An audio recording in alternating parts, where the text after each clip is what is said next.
Oh, I guess that'll have to do. Hello, everybody.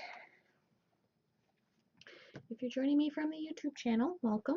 I stream live on Twitch and twitch.tv/yarnbeforefarm. I stream 2 a.m. to 6 a.m. Eastern Standard Time on days I don't have to work, so about 3 days a week.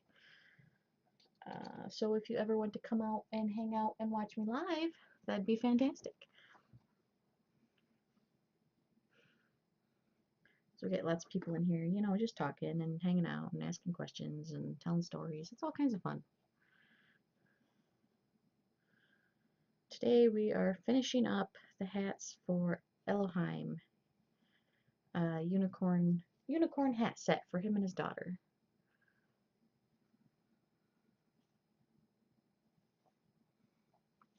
So, very excited about these.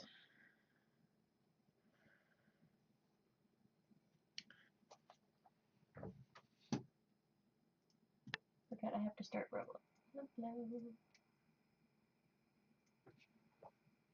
Oh, it says I'm offline, so now I gotta wait again.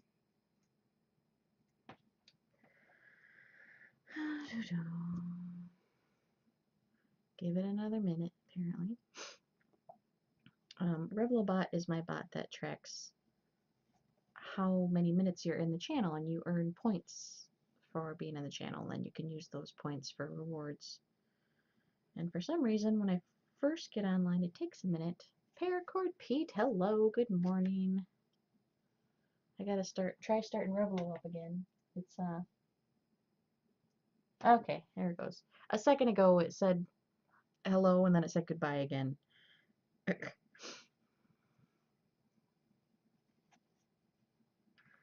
Lauren Brender is auto-hosting me. That was quick. I just got on. How you doing, Pete? You doing good?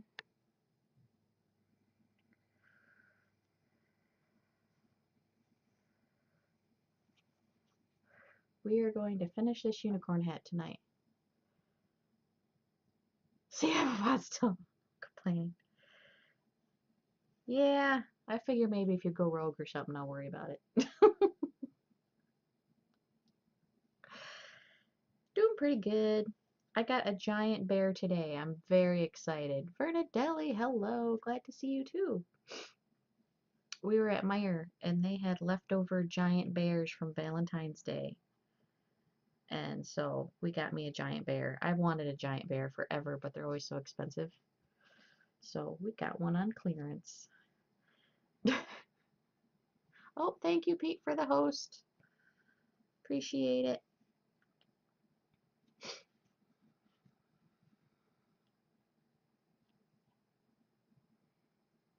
You're welcome for the bear.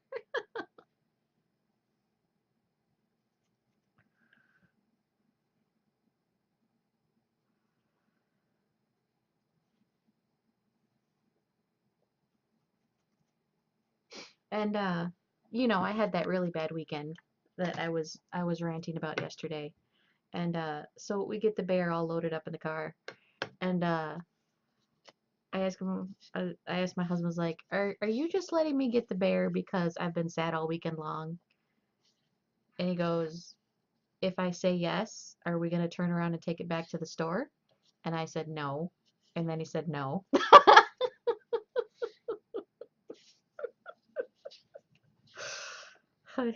Heck no. It's already in the car. It ain't going back to the store. It's mine now.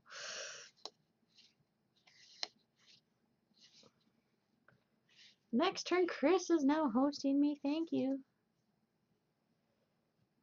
Well played to your husband. And I've been grinning all day now because I got the giant bear. The giant bear I've always wanted. I've wanted one of those giant bears since I was little. Like, you know, multiple decades at this point. Tirade is now auto-hosting me. Thank you, Tirade.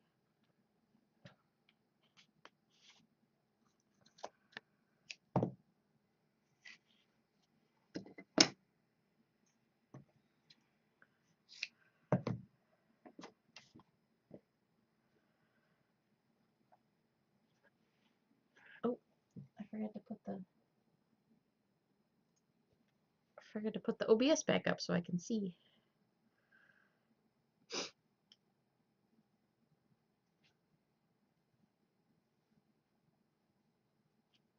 Here, you guys want to see my giant bear real quick? Here, hold on. I'll move it.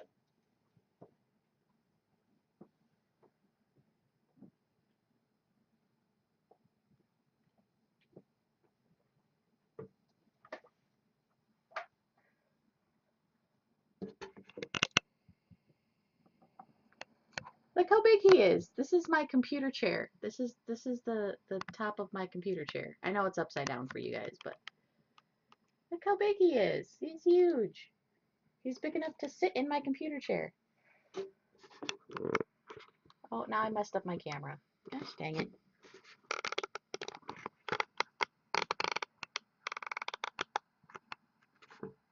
Okay, here we go.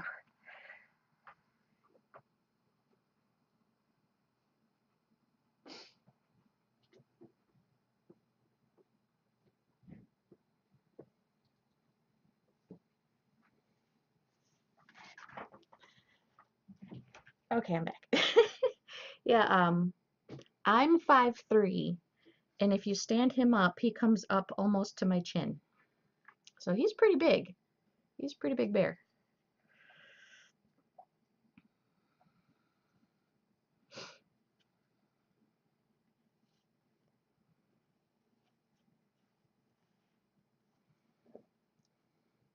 Yes, he did, and I took a picture of him wearing the seatbelt and I tweeted it.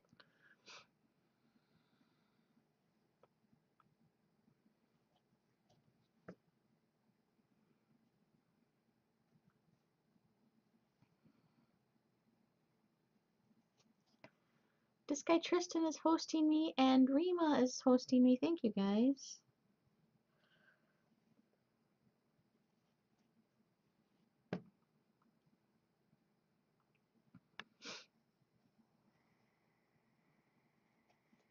Nerdy About Games is auto hosting me. Yeah, it was raining today, so the cashier said, "Well, here, let me put the bear in a garbage bag for you so that he doesn't get wet." Like, okay, cool. So, you know, we had him in the garbage bag to get him in the car, but then once I got him in the car, then I took him out of the garbage bag so I could put him in a seatbelt just so I could take that picture. I was like, this is going on Twitter and Facebook and Instagram. How do you like that? I should put it on Discord too. Put it on all the things. I'm so excited about my giant bear.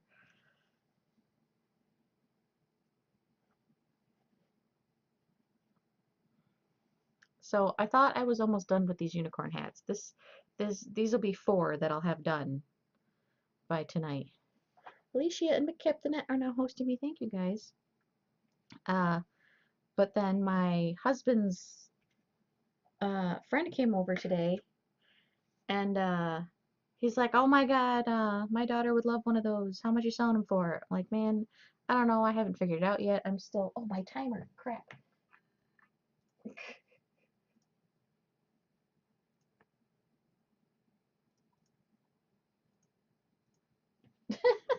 I was like, I'm still timing myself to figure out how long they take me to make. And he goes, just spit me out a number. And I was like, oh, $40. Hello, Princess Sass. And so he just laid $40 on the table. It was like, here you go. I'm like, oh my God, now I have to make another unicorn hat. Is the bear going to get a hat? Probably not. I guess I could make him one.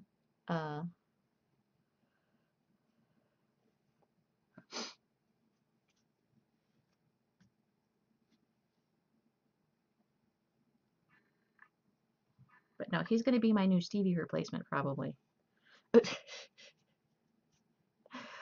I'm on nights and my husband works days, so we don't always get to sleep in the same bed together. So what I end up doing is I roll up the pillows and blankets so that it feels like there's a person sitting there in the bed with me. And so I'm probably just going to have him in the bed with me when Stevie's not there. I don't like sleeping by myself. You could have said the head. I know, when he just laid down 40 bucks, I was like, I should have said 60 is what I should have said. Could have had more. I didn't know he was just going to lay down money. And what's funny is after he left, I was telling my husband, I was like, man, I only said 40 bucks because I thought that would be like a deterrent. Like nobody spends 40 bucks on a hat for their toddler. And he's like, yeah, he blows money. I was like, dang it, I could have said 60. Oh well.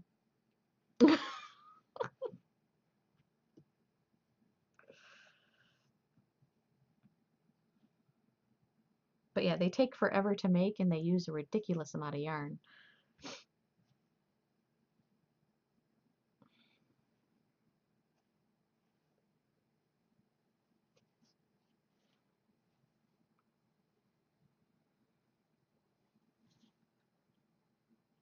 Sorry, it's 60. That's with tax. Yes, sorry. It's just $40 for the fee of making it. But you're gonna actually have to pay $20 for the yarn. So it's gonna be 60 total. Sorry, I forgot to include the yarn in the sale price. You don't know how you're gonna cope in the hospital? Aw, I'm sorry. You could always get a giant bear. They're on sale at my on sale at Meijer right now. Oh, I'm so excited for my giant bear, you guys. So excited. I wouldn't put it in the cart when we were at the store. I was just walking through the store holding the giant bear. Costco bears? I actually got him at Meijer. He's I'm 5'3" and he comes up to my chin, so he's pretty big. I don't have a Costco, so I'm not sure what they have at Costco.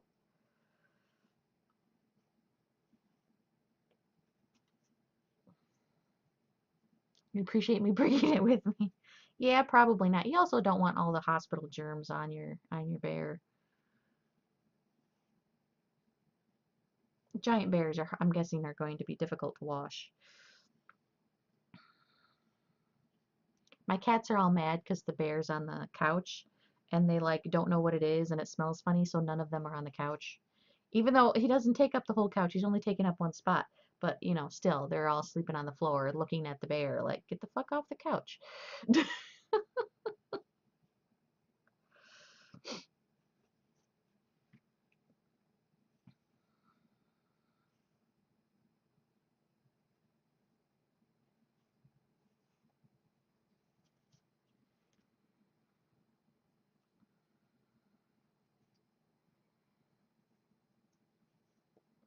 Yeah, and if you're in a hospital, sometimes you can be like, hey, can I have something to help me fall asleep? And they might give you something. Depends on what you're there for, of course, you know. But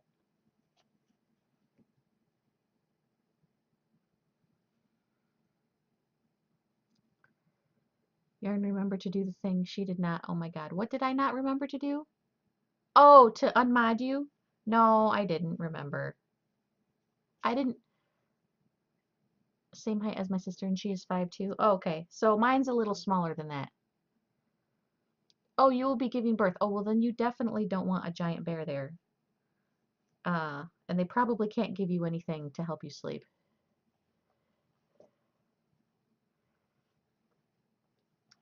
No, no. Pete reminded me to, and again, I don't know. I'll get around to it, or maybe I'll just leave you guys mods. Who knows? Maybe I'll just like have like 30 mods or something like. Lethal Frag used to have like 100 mods at one point. He did pare it down, but for a while there, he had a whole bunch of mods. So maybe I'll be like that for a while. Who knows? It's actually convenient for me if you kind of think about it because I'm doing creative, I'm not sitting looking at the computer. So for me to roll over to permit someone is kind of annoying. I actually have to back up, turn, permit somebody, you know. For yarn and people in chat, you can call me Pete. Yeah, I'm in the market for mods right now. All the swords, since my mods are never here. Just have a kunai.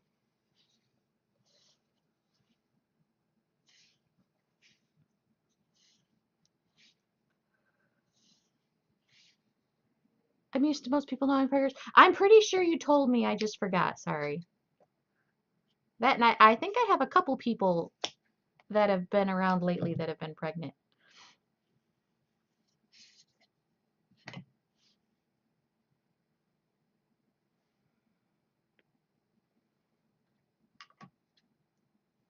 Yes, and I do hope it goes well for you. You'll have to come back and let us know all the fun baby stats.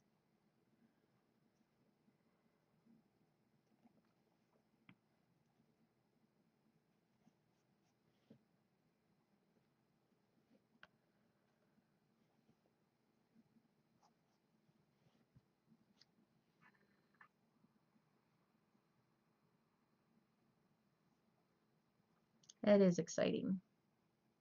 I'm insanely jealous of you. Insanely jealous.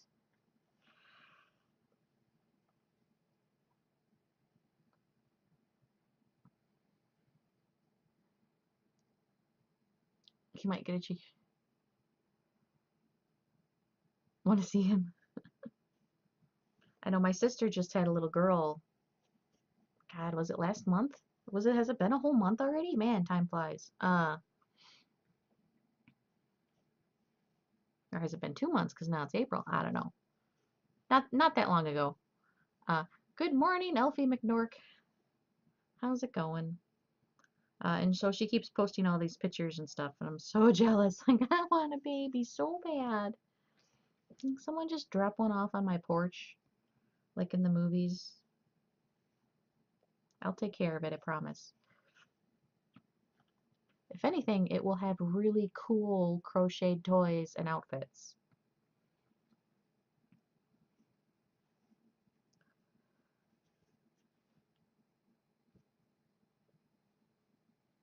You're good, still in bed? I'm doing pretty good, working on finishing up these couple unicorn hats.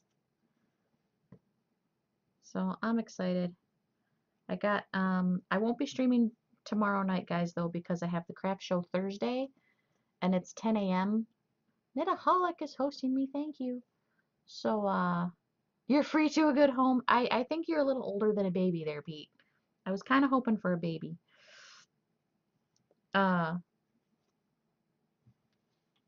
what was I gonna say? I forget now. Oh, the craft show's Thursday at 10 a.m. So I want to try to go to bed early so I can like be awake during the craft show. Adoption, yes, is extremely expensive. Um, Adoption is hard in my state too. Uh, yeah, it's pretty early for me. It's 2 a.m. or late, depending on how you look at it, I guess.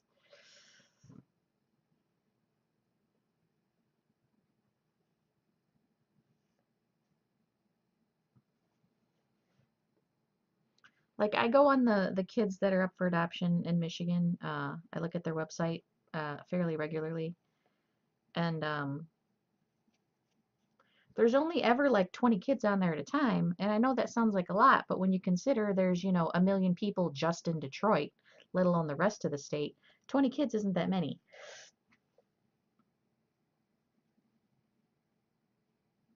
I do have a giant bear.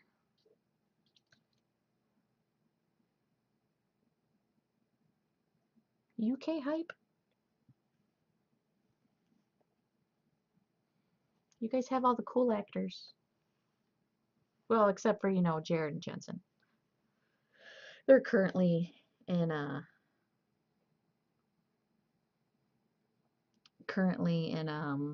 Canada though filming.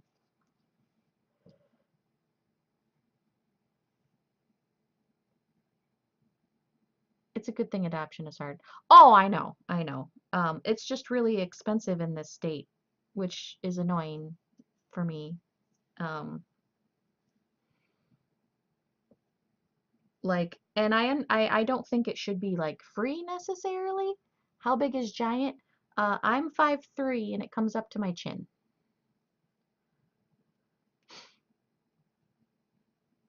I don't know. It's just it's monetarily prohibitive when it costs like $20,000 to adopt a kid.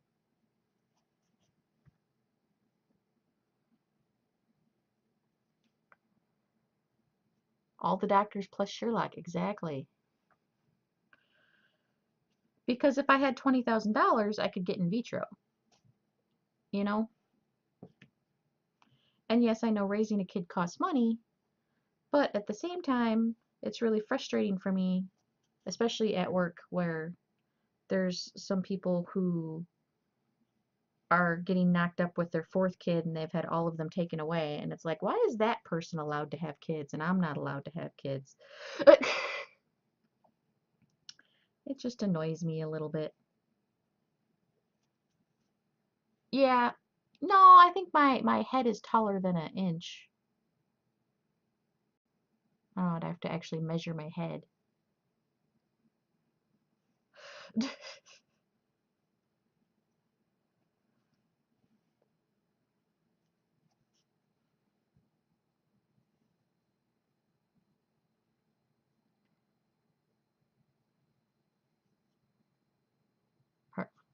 Oh, I know. I know. And really, there's people that can have kids that shouldn't be allowed to have kids, in my personal opinion. But, you can't force people to take a parenting class before they're allowed to give birth, which sometimes I kind of wish that you had to take some kind of test or something. I'm armed with adoption, so hard to adopt, but then I guess they do have to take precautions. I totally believe they have to.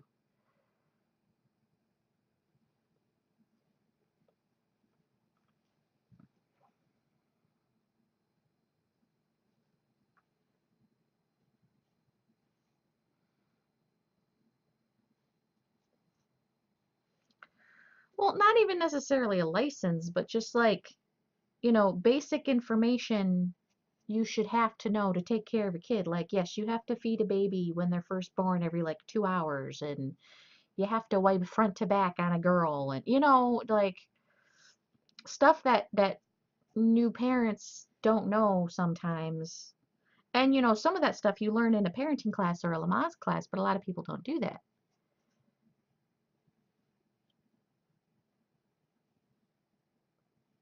Our class actually held a walkout protest to keep it in the curriculum. Wow. Or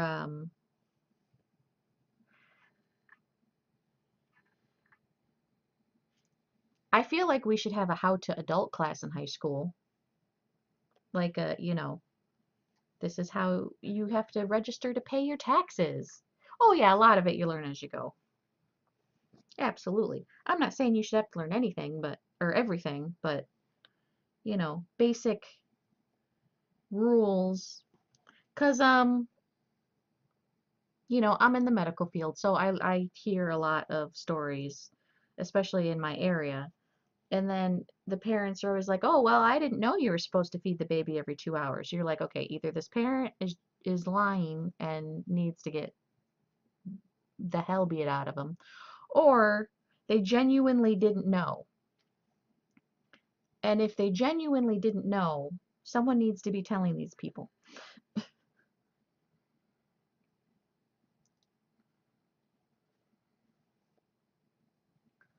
Like this one little girl kept getting chronic UTIs, like really bad ones and stuff. And it's because the parents didn't know when you wipe a little kid to change their wipe a little girl to change your diapers, um, you need to wipe front to back. So they were wiping back to front and giving this girl raging UTIs, just they'd get her better, get her out of the hospital, and then she'd go right back in the hospital for raging UTIs again. Like, just like basic, like, don't kill your child classes, I feel like should be something somewhere. I don't know. But then, like, what do you put in that class? Because there's so much information. I mean, you could spend years studying just, the things that can go wrong with a kid. So, I don't know. I don't know what the option is or what the solution is, but I feel like there should definitely be something.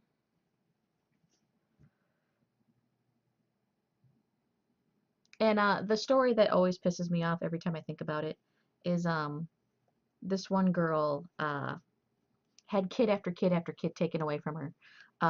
The most recent one that I had heard about is the baby's head was completely flat because she had left the baby laying on its back in the crib for multiple days in a row, not changing it, not feeding it. So its brain got deformed, just, this horrible thing. And she kept intentionally getting pregnant. She was basically, as soon as she had a kid, a month or two later, she was getting pregnant again. And she did that for like 8 or 9 kids in a row. And the one I just said about, and then she got pregnant again, and she's like, I'm just gonna keep having babies till they let me keep one. Like, it's super, and you just like the rage just builds, and you just want to slap the hell out of her. So what they tell you in a book, or you already know. That's the thing, though. Yeah, that's the thing, though. Just because it feels like common sense or you know it doesn't mean other people know it. I'm surprised the amount of people that don't know basic things. Um, I have met lots of adults, grown adults with full-time jobs, own a house, own a car, do not know how to read. Um, and you would think, in America, how is that even possible? You have to graduate from high school to get most jobs. I don't know how they got a job without knowing how to read, but they do not know how to read more than like, see spot run kind of thing. Don't know the difference between a tablespoon and a teaspoon. So they're supposed to give their baby a teaspoon of Dimetab and they've been giving them a tablespoon of Dimetab. Stuff like that because people don't know. And it's easy to think, oh yeah, people know. But some people don't. Then you can't take for granted that just because to you it seems like common sense that everyone knows what you're talking about.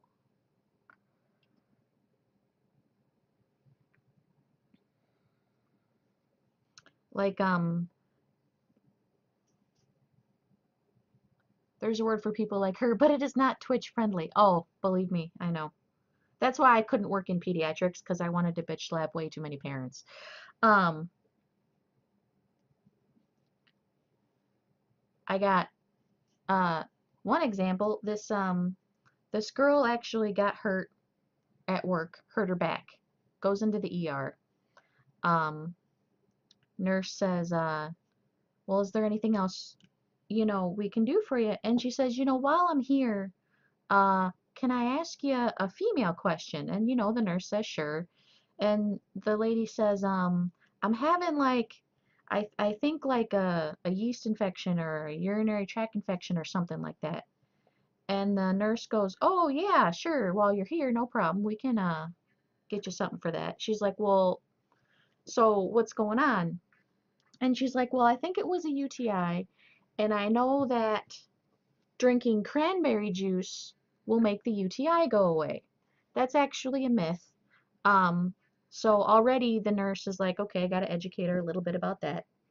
But then this lady keeps talking, and she goes, yeah, I don't like drinking cranberry juice, so I thought I would just get cranberries. And so now the nurse is like, okay. And then the lady keeps talking, and she goes, but I couldn't find any cranberries. They're out of season. So I just got cran raisins. And so now she's going, okay, so this girl really has no idea what the hell she's doing. And but I think they're starting to smell up there. And this is when, the nurse goes, excuse me? World class hooker, yes, it's actually a myth that it will. They've done multiple studies on various populations, elderly, uh, young people. They've tried juice, they've tried the actual cranberry extract, they've tried the pills, and none of them were effective at actually getting rid of urinary tract infection once you already have it. Um, anyway, so she she goes, excuse me? She's like, yeah, I've just been inserting them. And she goes, inserting them where? And the lady goes, oh, just straight into my vagina. So first off, she thought, one, that cranberries cured UTIs, which that's not how that works. Um, Second, she was inserting cran raisins directly into her vagina. So they had to end up giving her, a douche to flush all that crap out and then put her on an antibiotic. Like, and it sounds like an extreme case, but there are genuinely people out there who do not know any better. They're told something and they think that's truth all the time, or they didn't really learn how to read well, or they dropped out of high school or something, so maybe they don't have a finished education at all. Like, you really, really can't take for granted that people know what they're talking about, which is unfortunate.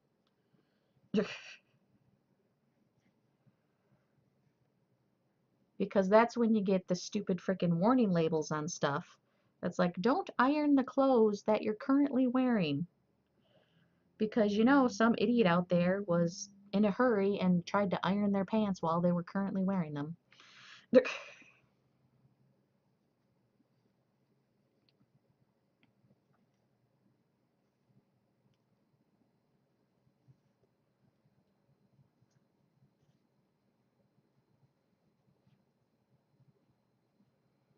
One doctor was complaining that he actually had to use the word dick when speaking to a patient because the patient didn't know the word penis. He didn't know the word. So the doctor had to use the word dick when speaking to the patient because he just didn't know the word. Like, you can't take for granted that people know what they're talking about.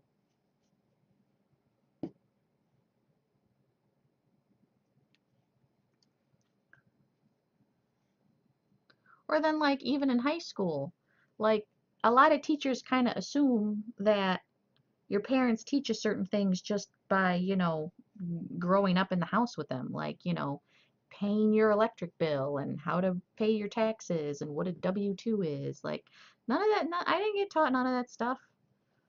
I didn't learn it in school.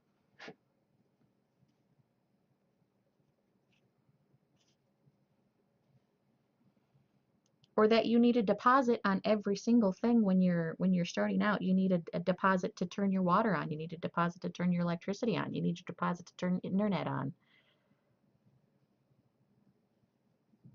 The cranberry thing. Um, Drinking it regularly can help prevent you from getting them in the first place. But once you already have one, it's not going to cure it.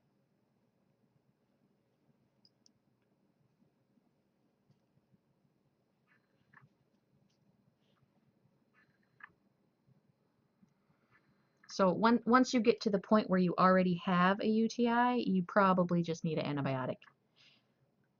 It can clear up on its own without an antibiotic, but it just takes a lot longer. And since UTIs are generally painful, you usually don't want to wait that long. And really bad UTIs can actually be fatal. Oh yeah, I love cranberry juice too. I especially love the strawberry cranberry juice.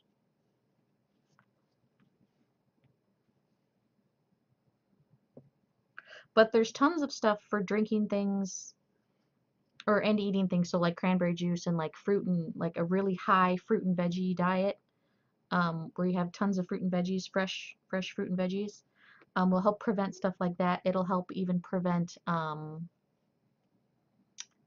certain kinds of cancer.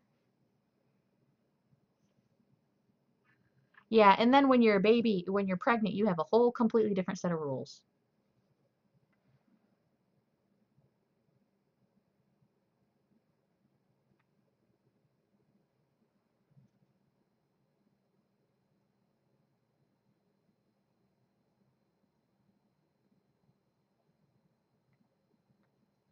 Interesting, learn something new every day.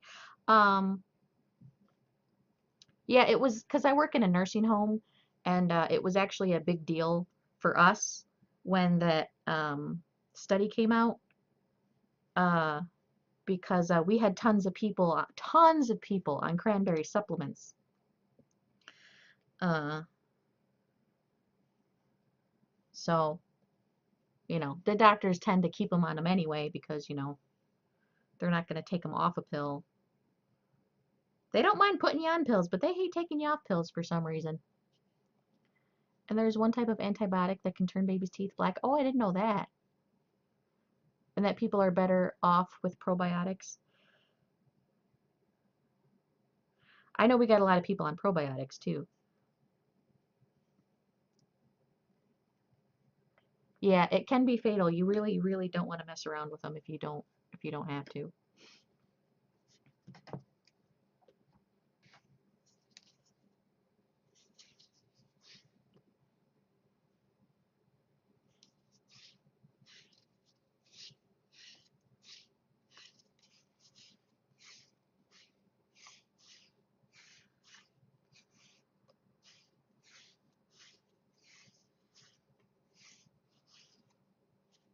Yeah, probiotics would be a better example as a preventative. People don't like in our culture in general, at least in America, I should speak for America. They don't like to do preventative medicine for some reason. They don't like to do preventative things. They'd rather take a pill after you're already sick than do stuff to try to ensure that you're not going to get sick in the first place.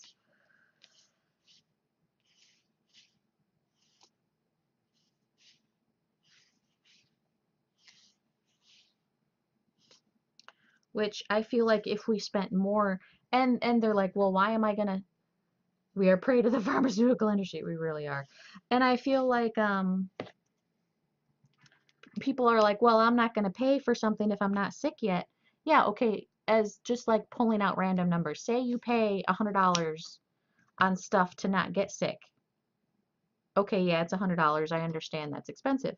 But if you get sick, you have to pay $10,000. I would pay the $100 in a heartbeat. But that's not how our current system thinks.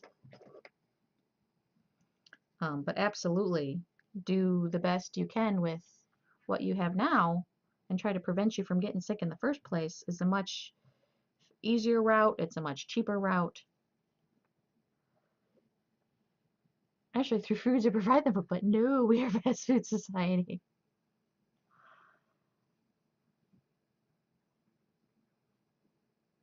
Yeah, we very much are a fast food society, which is annoying. Like, you've got me on a roll here tonight. Oh yeah, I work in healthcare, so there are lots of things wrong with it that bother me that I wish I could just like fix. Yeah, I'm broke. I have to pay 10,000. I'm sick. Exactly.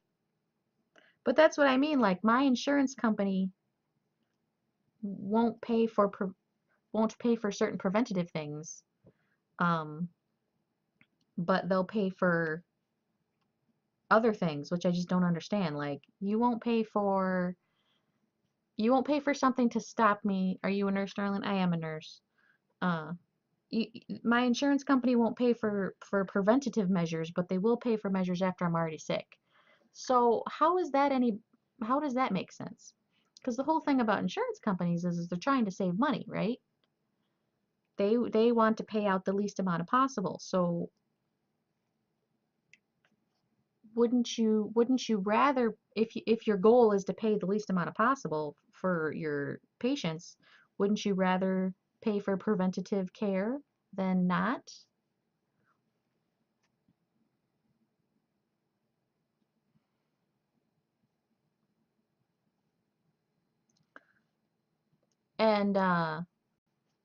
And then we have the whole thing with our healthcare being up in the air for the last however many years anyway, which makes doubly frustrating for me.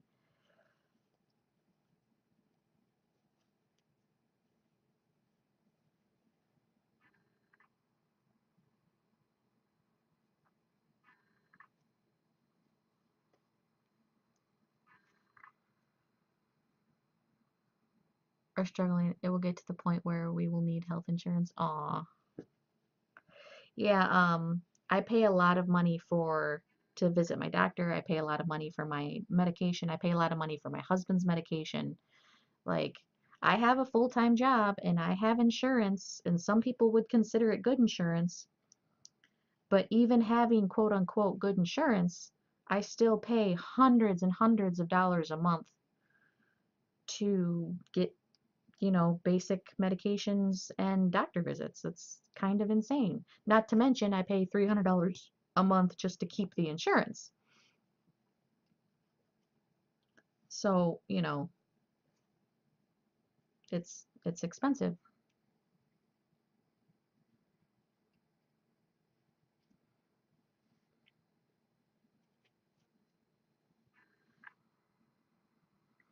And it does pick up a lot. Like I know I'm technically saving money because like my husband's medication costs us $50. If we didn't have the insurance, it would cost us $15,000. So I know that the insurance is saving us money. I know that. I just am bothered by some of the things they cover and some of the things they don't cover. And then there's the whole in-network and out-of-network thing. Like something that I had to have done wasn't done by anybody within our network. So they recommended me to go out of network, but then my insurance wouldn't pay for it. Like, dude, I can't get it done in network. You guys don't do it in network, and they don't care. They still won't pay for it. Like, oh my God, it's just a annoying rotating door of frustration and anger.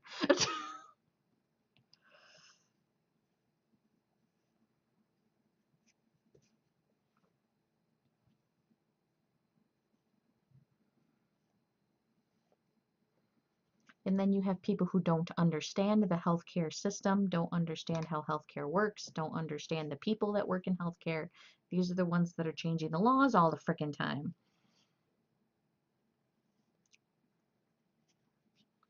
Like, how about we get a bunch of nurses and a bunch of doctors together and like, you know, we make some laws. How about that? Hmm?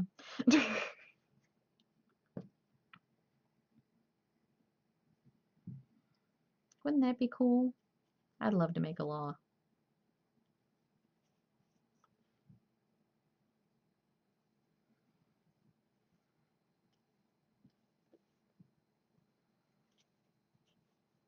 We have to put uh, a thing on yarn so that it's cheaper.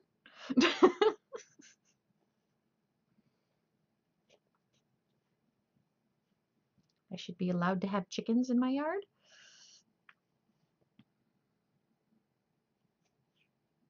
Laws are weird in general. Like, I think we've had this discussion in here before about federal laws and state laws and county laws and city laws and how they don't always agree with each other, and it's very confusing sometimes.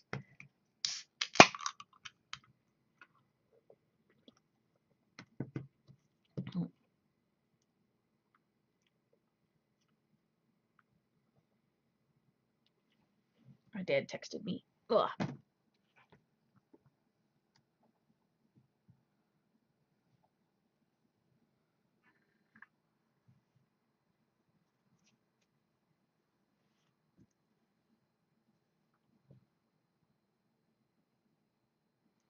Marijuana, but that it's against federal laws. Yeah, like in my town, tinted windows are not illegal. But in the state they are. So I've gotten the car I bought came with the tinted windows. I didn't request them or anything. I didn't put them on myself. And it was a used car. So the car's been driving around town with tinted windows anyway. And then I get pulled over after I'd had the car for 7 years by a state trooper.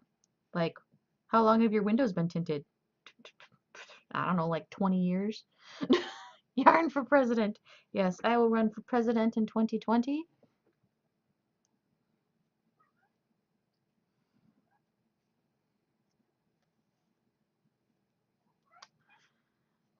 And but it was a state cop that had pulled me over. So he's like, "Yeah, you got to take the tint off your windows." And I'm like, "How do I take tint off my windows? I don't know how to take tint off my windows." So I'm like googling how to take tint off my windows. And then someone tells me, "Yeah, it's a state law. It's not a city law. In the city law, it's okay." And I was like, "Oh, well, forget about it then." Because this car's never leaving this town, so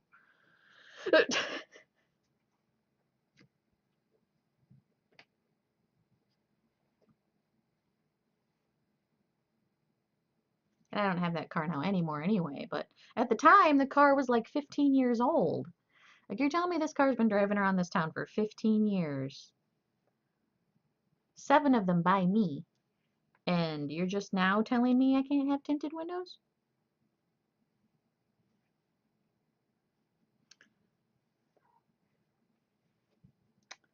Uh-oh. I think it's time for peppercorn break, you guys. Hold on. Oh my gosh, I see you. I'm coming. Hold on. Come here so I can pick you up. It's peppercorn break time.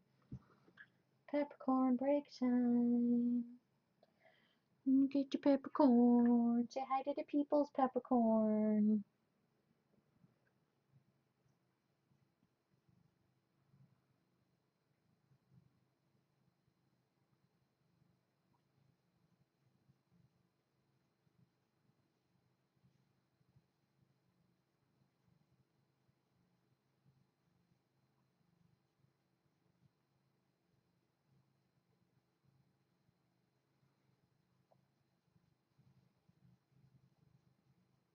He's such a good boy.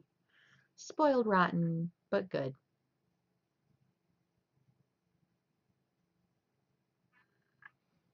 Okay, you gotta get down now. He's just like getting comfortable, like, no, I'm good. Okay, you can sit there. How about that? Oh, he's too fat. He don't like it. Nope, nope. Okay, well, you gotta get down now then. Okay.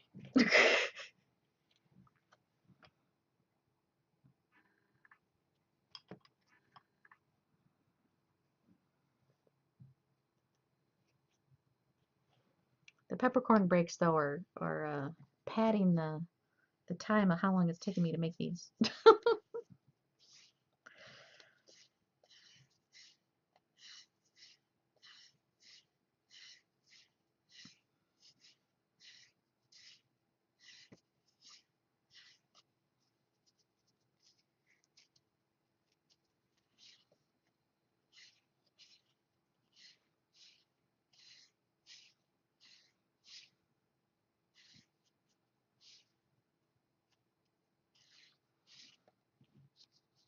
Well, I haven't heard from that job today or yesterday. Peppercorn is not fat. He is fluffy. He is fluffy. He is kind of fat though too. Um, I mean, he's not as fat as he looks because he's fluffy, but he ain't no skinny kitty. But I'm gonna call the job in the morning and be all like, "Hey, I want that job. Please give it to me. I really, really want the job. I'm willing to take a pay cut to get this job. Please give me this job."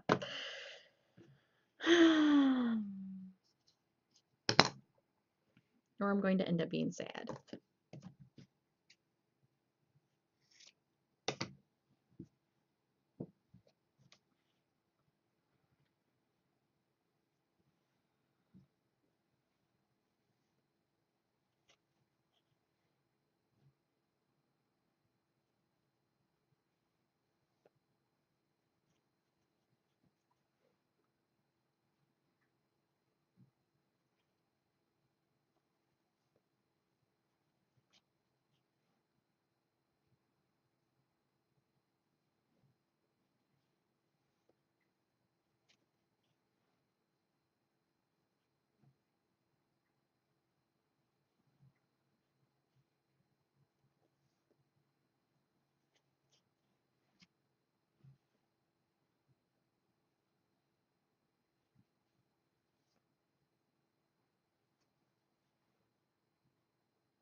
You have a giant bear to feed.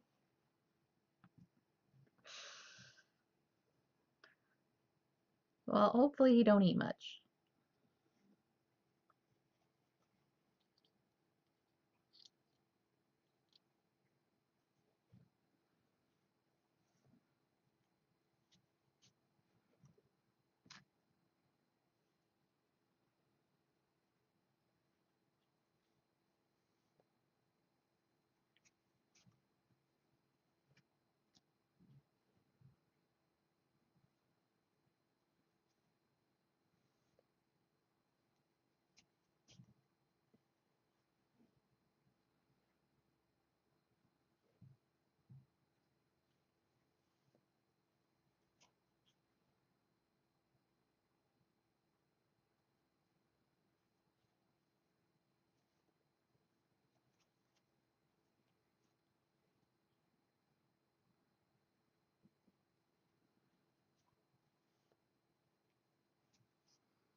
that what you should say to them when you ring up about your new job? Like, yes, I really want this job. Please give it to me. I will work days, nights, weekends, holidays. I will work all the shifts. Just please give me this job. I need to get out of my current job.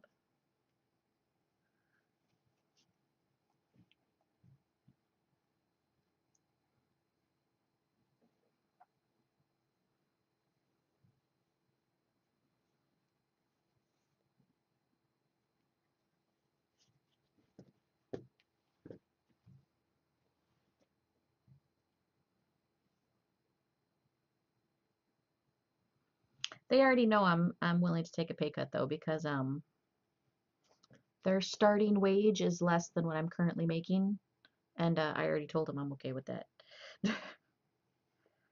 I don't care. I need out. I need out really badly. Uh, and you do what you got to do sometimes. Sometimes your sanity is worth more than money. Usually your sanity is worth more than money.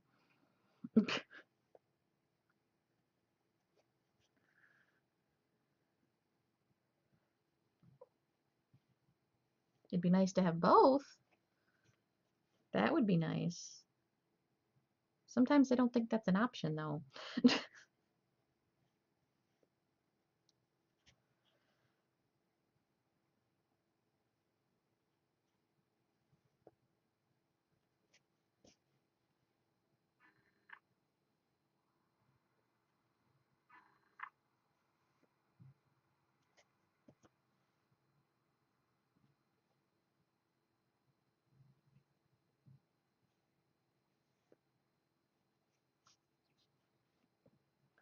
You've auto-hosted me a bunch of times and I wanted to come by and check your stream and say hi. But alas, 6 a.m. Oh, well, thank you. Well, thanks for stopping by. I know I have really weird hours. Someday I'll get on day shift, someday. But have a good one. Enjoy the sleep. Thanks for hanging out. Speaking of auto-host, Samphoria is now auto-hosting me.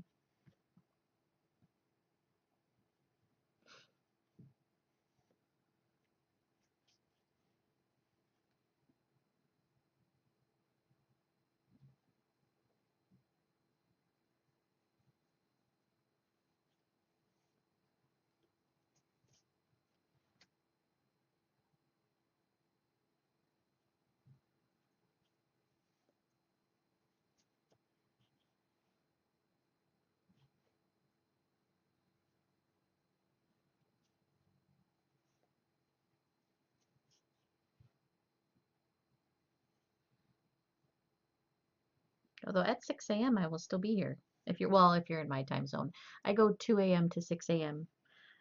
Probably gonna stream a little later today because I have to stay up late today. And I gotta wake my husband up at about 8. So I might stream to like 7:30 or something like that. We'll see. We shall see how it goes.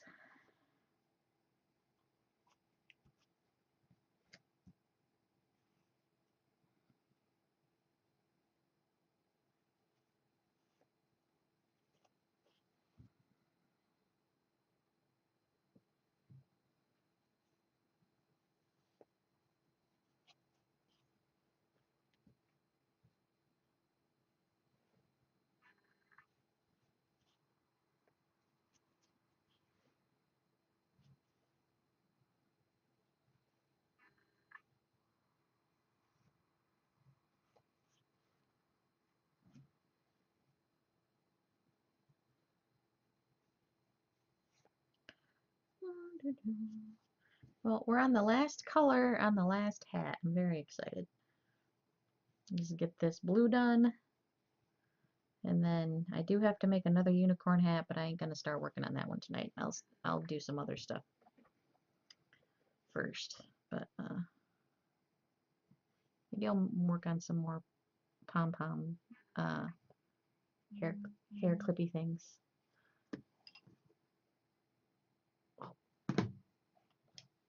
I texted my stepmom and asked her what size shirt my dad wore, and a few hours went by and she didn't answer, so I texted my dad, and a few hours went by, he didn't answer. I'm like, well, one of them will answer by morning, hopefully. So my dad texted, and then my stepmom just texted, like, you guys. Uh,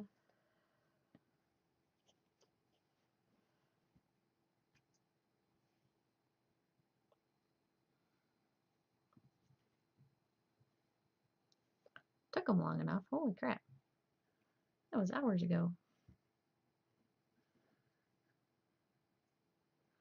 What the heck, parents? Don't text your kids back? No, I know. I know they're busy. Plus, it's it's actually a different time zone. I didn't text them in the middle of the night. For them, it's earlier. They're over in Hawaii. So I want to say they're 6 hours behind me.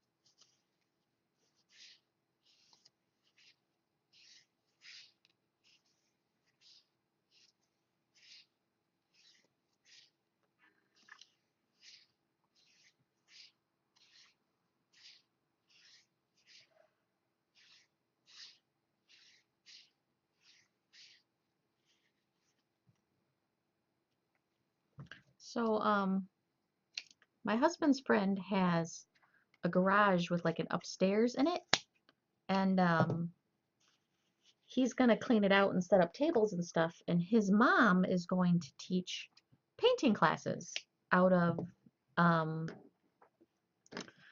out of the garage. And I was like, oh my gosh, that's so cool. And he's telling me this whole thing, and I was thinking to tell me that I could take the painting class from her because I would love to do that. I think that'd be super fun. Um,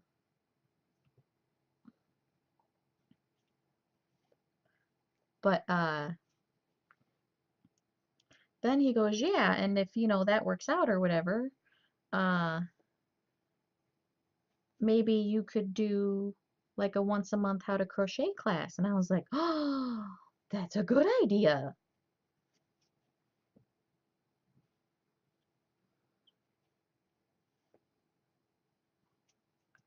Exactly. So he's gonna try it out with his mom for like a month or two, see how it goes. Uh, and then if they think it's gonna go okay, then maybe try and do a how to crochet class.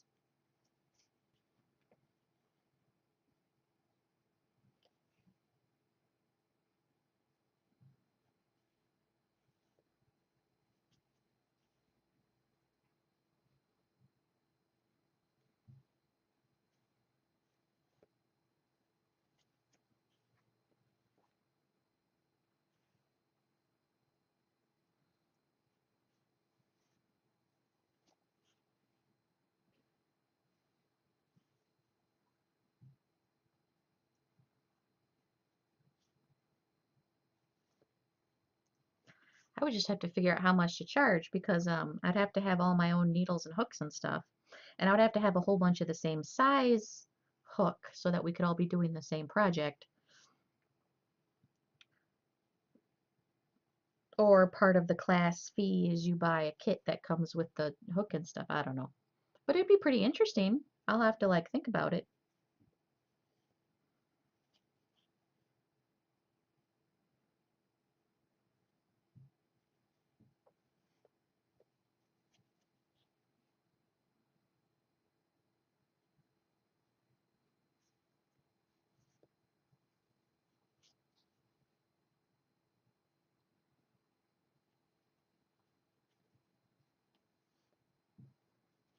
And then I'm guessing I would just, pay him for renting his garage out for a couple hours.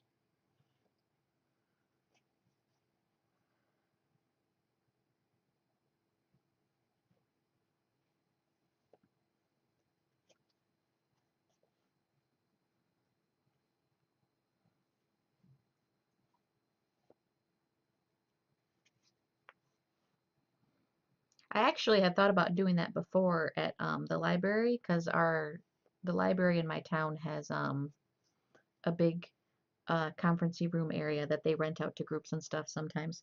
But the cost to rent it out is more expensive than I thought it was going to be. So I would actually have to either get a ton of people in there or charge a lot of money just to cover the cost of renting the space. So that didn't really become an option. Um, but it would be fun.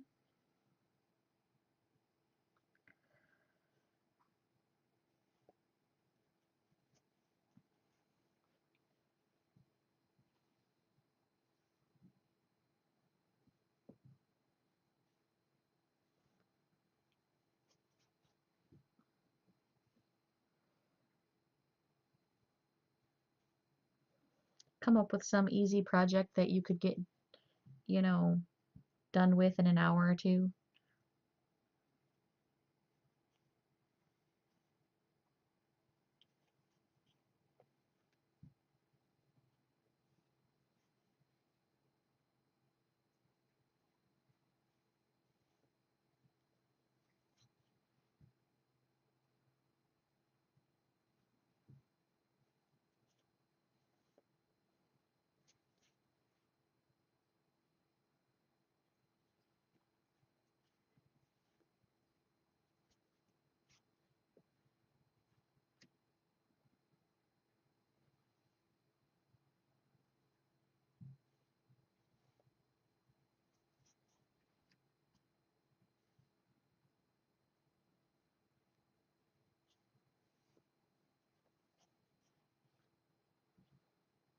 Plus, he said I could take his mom's class for free because he wouldn't charge me for that.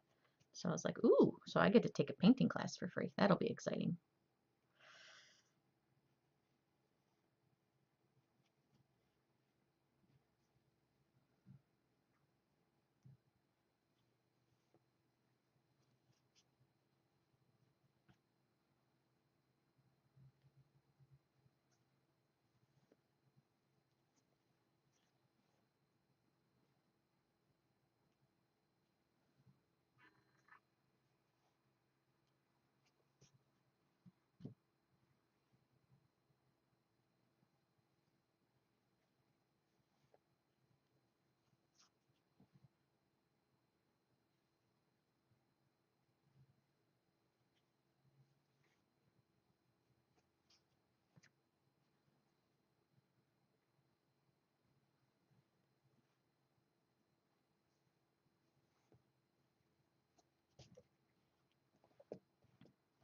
I'm also afraid I don't have the patience, though, to deal with some people. Because I actually tried teaching one of my actually two separate friends how to crochet, and it both ended badly.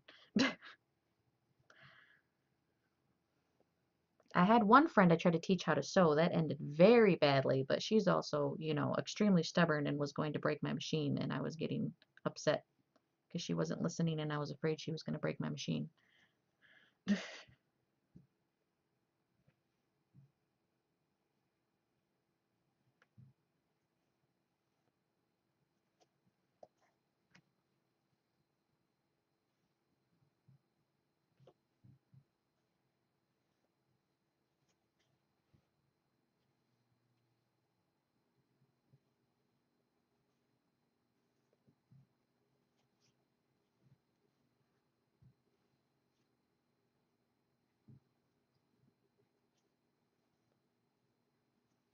Actually, now that I think about it, I'm not friends with any of those three people anymore. She was colorblind. Turns out she couldn't even see the yarn separations. Aw, that sucks. Yeah, that would be rough.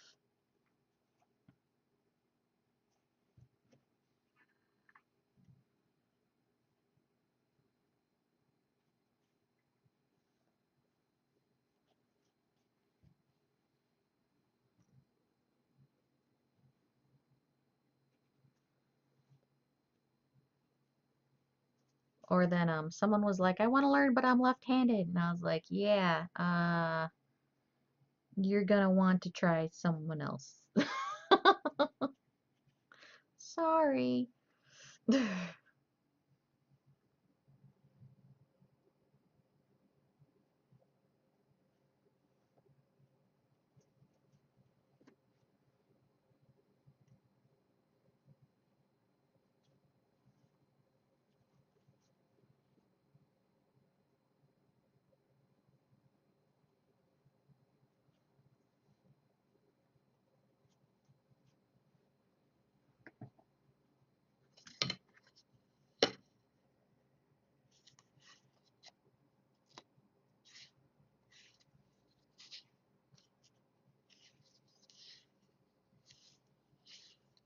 As occasional practice. Oh, that's cool. I want to try to make how to crochet videos, and then load them up on YouTube. I've actually already got another channel set aside for when I want to start doing that. Like I got the name already and everything. Um, well, first I just need to actually do it. But I really want to try. Of course, that would be videos, so it wouldn't be, people asking me questions and stuff.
Uh-oh, I hope I don't run out of blue yarn here. This is my only blue.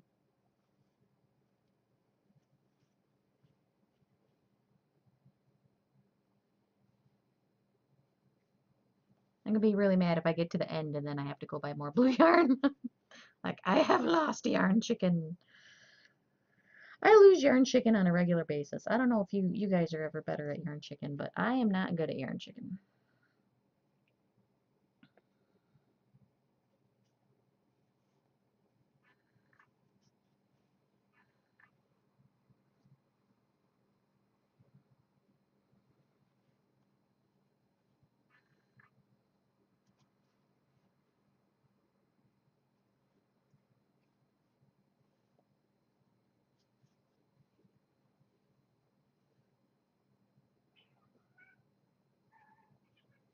Hey, no fighting. Kitties are fighting. I got nothing to throw over there though at the moment.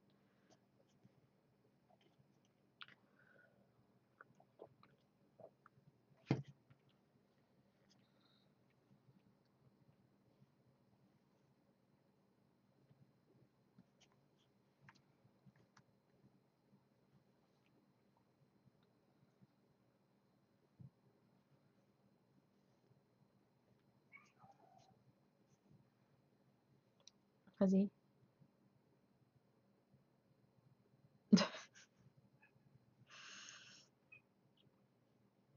Okay, seriously, cats, stop fighting. Stop. I'm looking at you.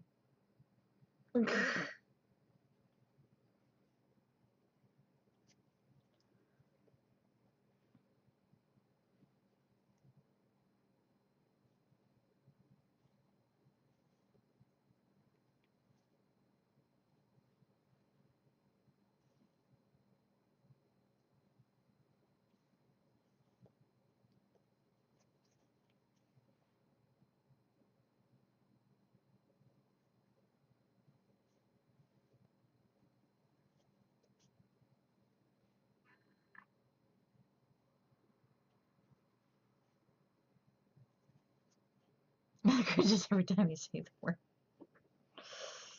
Ah, some people are weird that way.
Oh my gosh, the end is in sight. I'm so excited, you guys.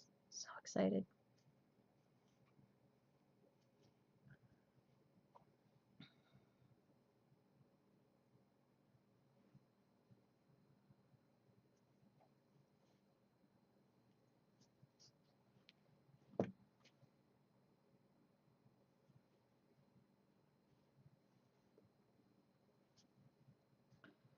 Just had to look up what I was talking about. It's one of those things you put your hands in, like to keep your hands warm. That whenever you see the pictures of like ye olden day Christmas carolers, there's always that one lady in front with one.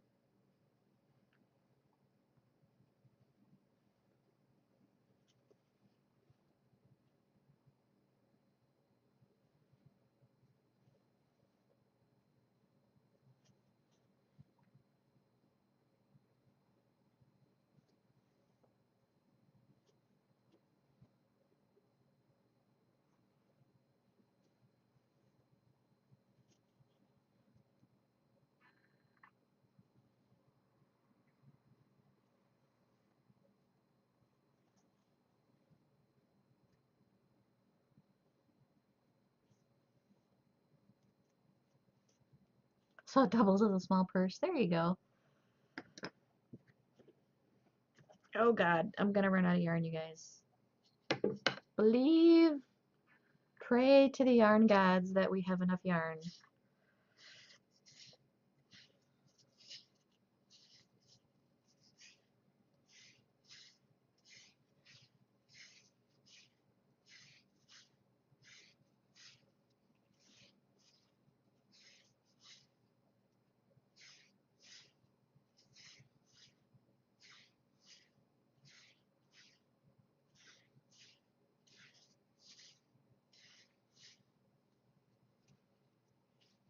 Or we're gonna end up fudging it a little bit, because this is all I have of this color. Here, this is all I have left of this color. So I really hope I have enough.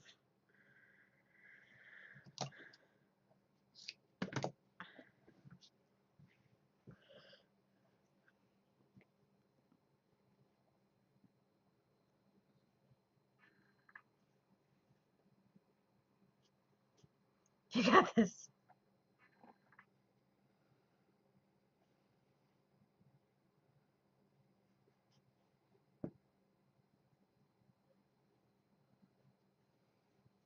Could have an emote of a chicken made out of yarn for yarn chicken. I have too many emote ideas, you guys. I'm gonna need like 5,000 subscribers just for all my emote ideas. No purple? No, no purple. I made the bands too wide, so I would have had to make the last couple shorter to have purple. My next one's gonna have purple though, for sure. My idea though for next time is to get one of those little chalk pencils or whatever so that I can like sketch where I want the line to be because here I'll flip this one over. If you look on the inside,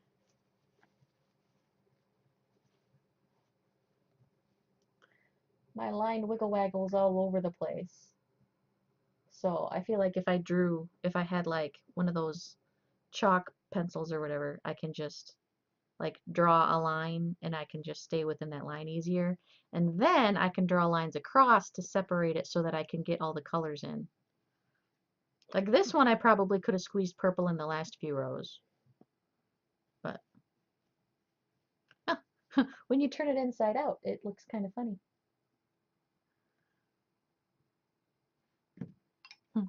What is that? It's a unicorn hat.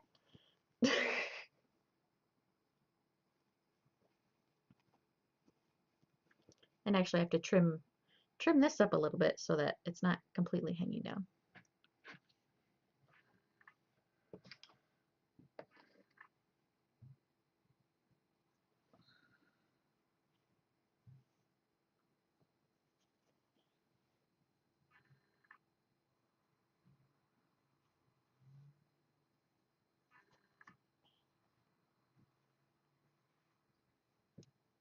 You saw one of those the other day? Yeah.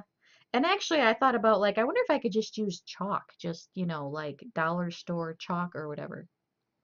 It's a two-in-one hat. I actually have two-in-one hats. Wonder if I can get to it from here. Probably not. Well, let's see if I can get to it real quick.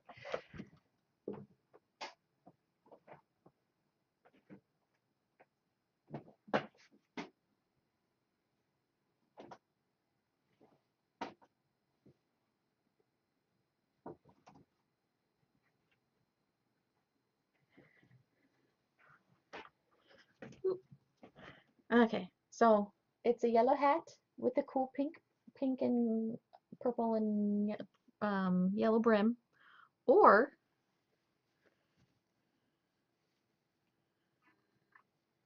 it's a multicolor hat with the yellow brim. Ta-da!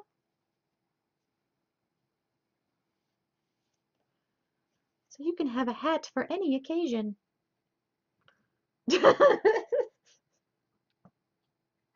Or you can just completely pull it out. It's sealed on the end, but it's basically just a tube, and you seal the ends off, and then you tuck one into the other.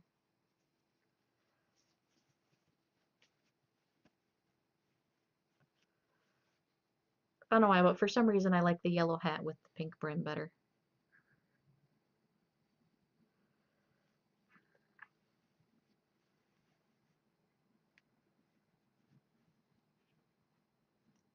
Ta-da!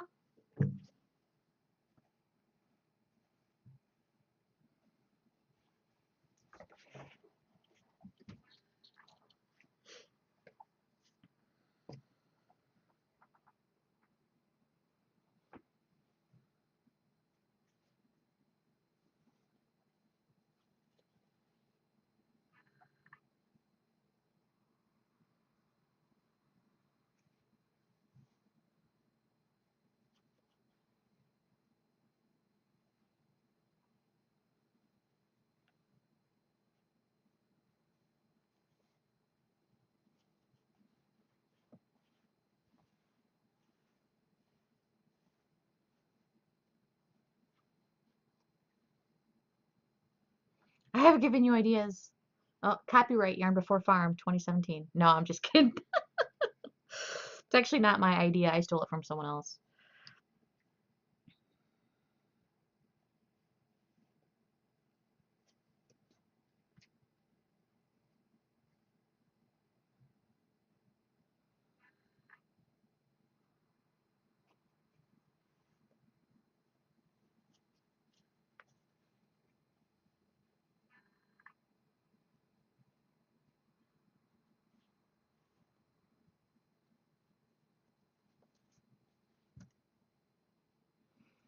Um, there's actually a pattern out there for a doll that's reversible, where it's like Cinderella like in a dress, and it's like, you know, uh pre fairy godmother, where she's in like her brown dress with the like patches in it and stuff. And then you flip the dress part upside down, and then it's the blue dress, and it's Cinderella with like the little tiara and stuff in her hair. And that looks totally awesome, but it would probably be extremely time consuming to make. One day I'll probably get around to it though. But it looks super cute.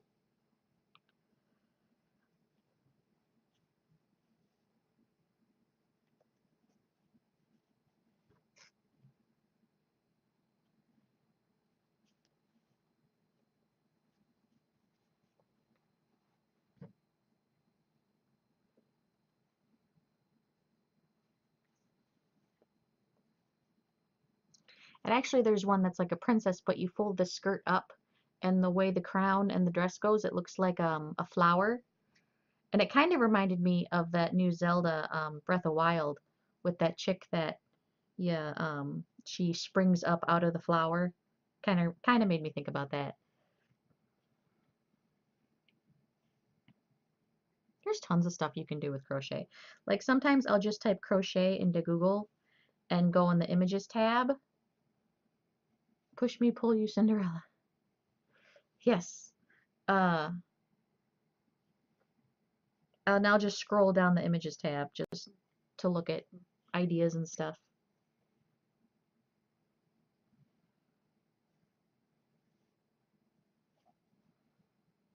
Oh, and I have exciting news. I finally wrote down my turtle pattern. The turtle that, oh, he's right there. Um, that pattern I made on my own. It was the first pattern I made on my own. Uh, I got some people testing it for me, and if everything goes good and they say it came out fine, I'm gonna sell it, and it'll be my first pattern for sale, which I'm excited about because it's something I can sell that I don't have to remake. Like, you know, I don't have to make another unicorn hat. I can just keep selling the pattern over and over again, you know? So that'll be a little easier. You only got to do the work once. And then if that goes okay, I might do some of the other things, because a lot of things I make, I've kind of made up on my own. Especially all the custom orders. Like every custom order anybody's ever asked for, I pretty much figured out on my own. Like someone asked for that cactus that I made that definitely didn't have no pattern for that. The Hobbs didn't have a pattern for that. Uh, when I made my little mini me lethal frag and my little mini me airborne chipmunk.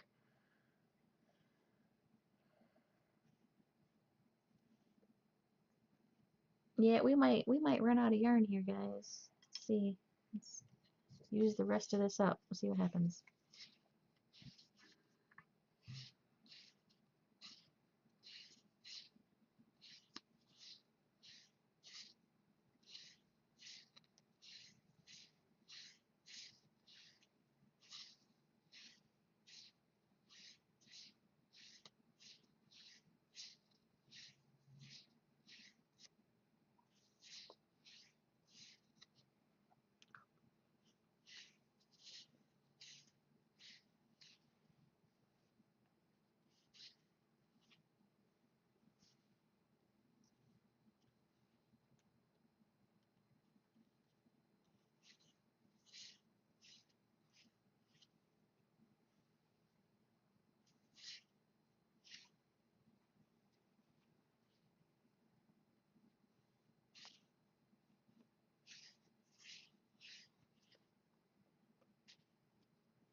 Okay, done with the ruler for now because this is all my yarn. This should be enough. That should definitely be enough. I'm just not going to have none left over after this.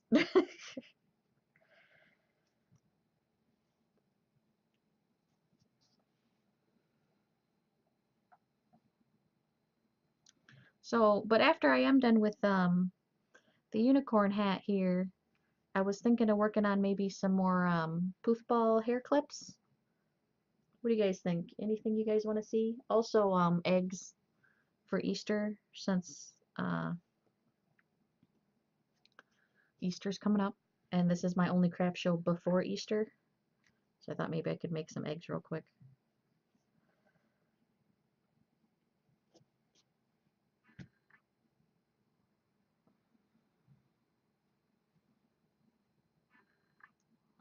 Gets to last hole runs out. No, hopefully not. Yeah, this is gonna be enough. It just to make the next unicorn hat, I'm definitely gonna have to buy yarn.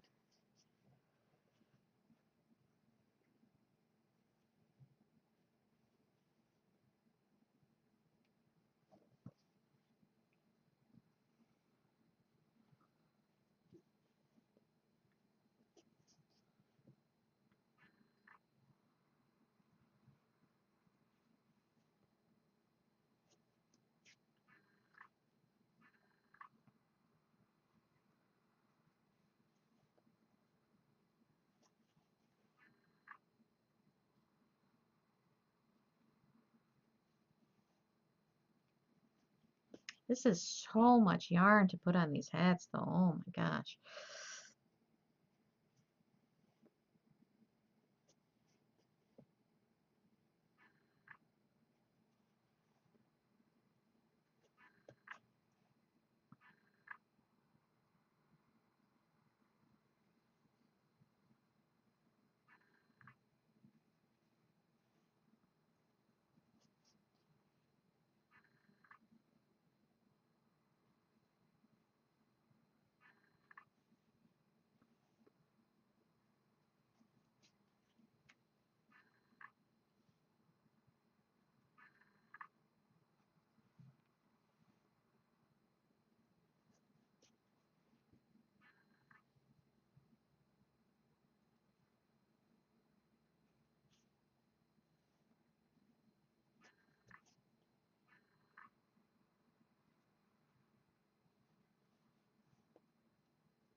Almost there. We're in the last row, you guys. I'm so excited. So excited. Here we go.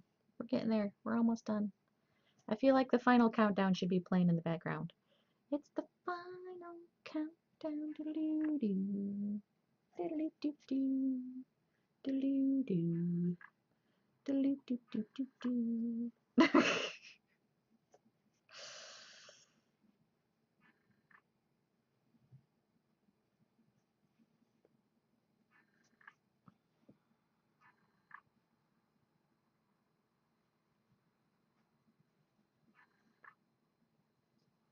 I do have to trim the hair a little bit, so it's not like going to be 100% done, but we're going to be done with the annoying part. I'm very excited.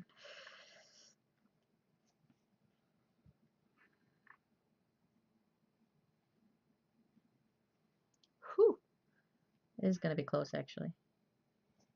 It's going to be very close.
Okay.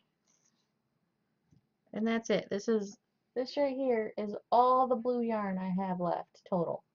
That's it. So we made it. Yay!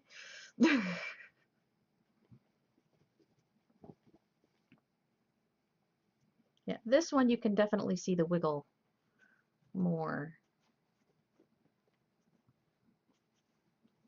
of how the line went zigzaggy all over the place. Especially right here. I don't know what happened there. But yay! Yay, yay, yay, yay, yay, yay, yay. I'm so excited. Now to give him a haircut. So I'm gonna go grab my mannequin head here.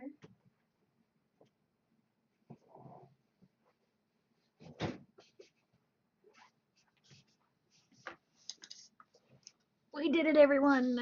We got there. Guess I was selling an Elsa hat on this one.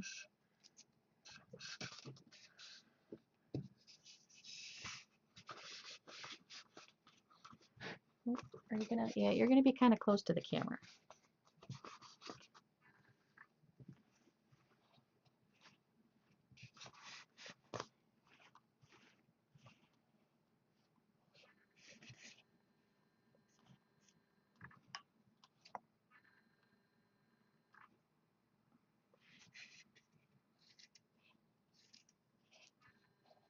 Sorry, I know this is close to the camera, but I need to give my unicorn haircut here. Wonder Boy, hello. I know. Oops.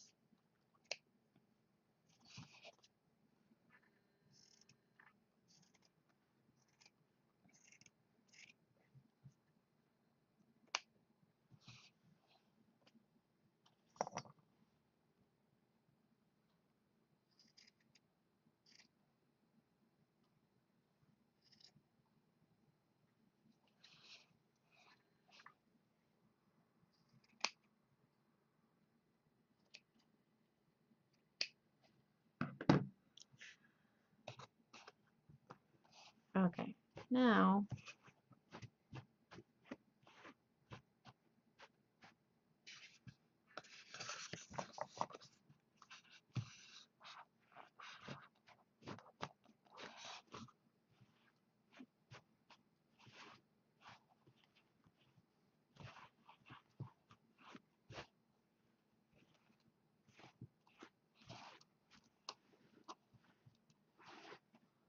look at all that beautiful hair.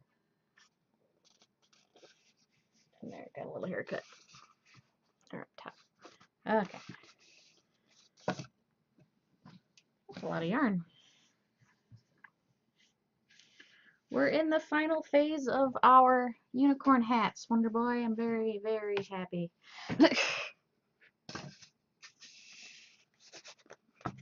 I just have to cut the bangs a little bit just so that they're not covering your face when you're wearing the hat.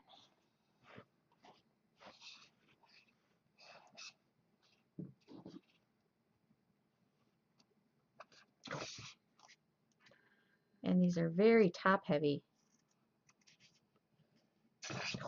Stay.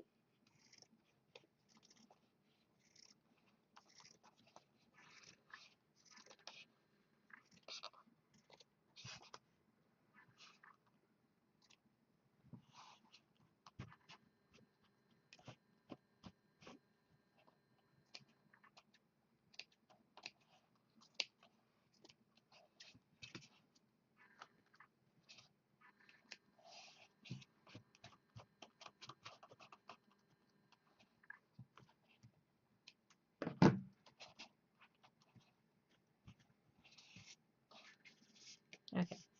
Ta-da.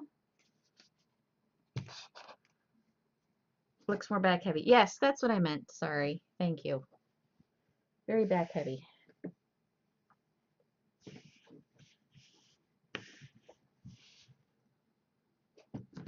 Okay.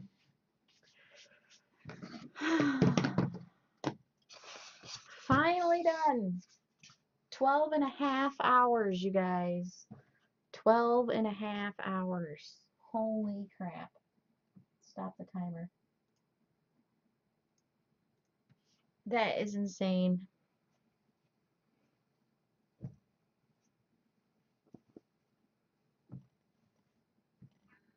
Whew. Man, I don't know what else to do now.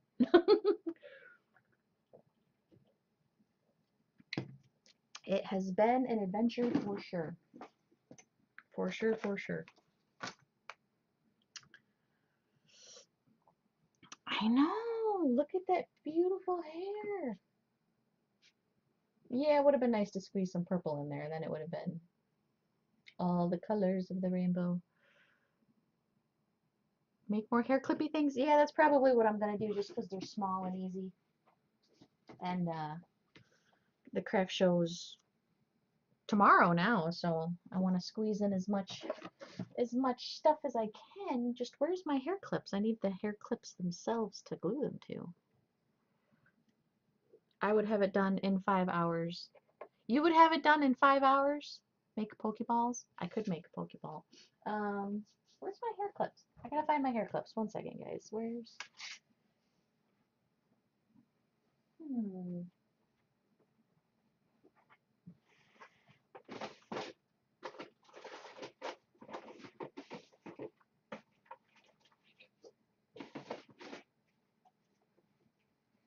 I found them. Make all the things. Pokestacks.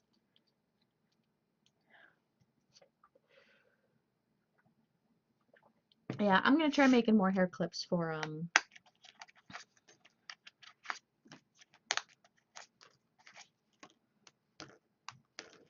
this craft show. Because I got one day left. The good news is that we get to play pick the color.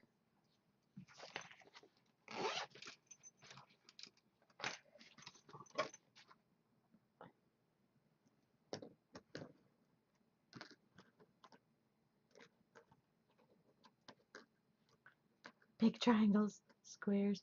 So I got blue, orange. This is like multicolors. Although the lamp is washing the colors out a little bit. I got some pink over here. I got some purple down here. Blue. Red. I don't know if I have any red. I think I used up all my red on the unicorn. I got the pink. I don't have red right now.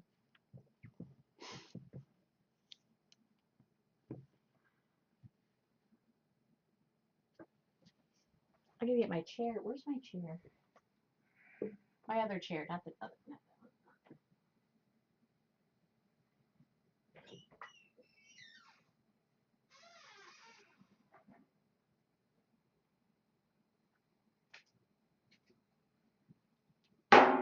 one. Whoops. Sorry. Multi-purple. Okay, I'll get the multi-purple.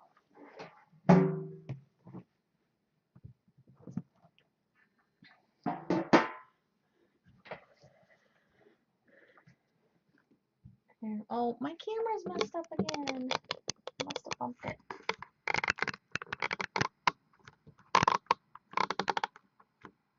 Stay? Okay.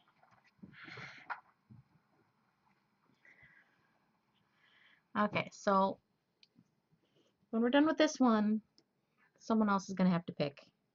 And then you guys can take turns picking the next color of poof ball. You win a lot.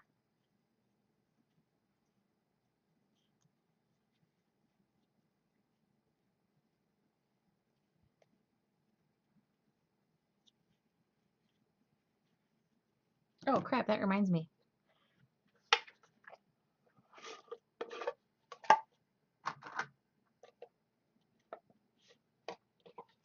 I didn't do Batman today. That's what reminded me here.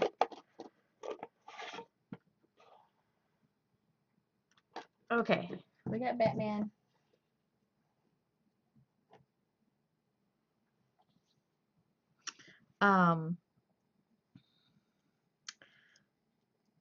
It makes up for all the times I don't win in normal circumstances. Your guys' clue is that it's not something you use to crochet with.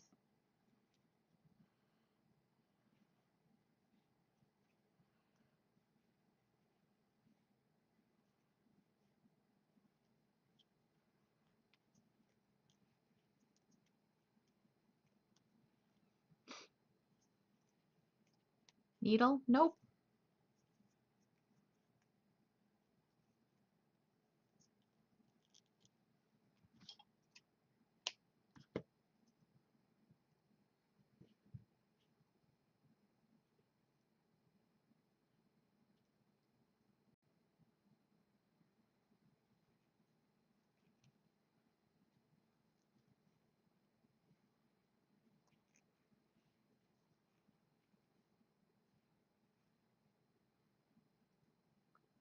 Good morning, Mikia.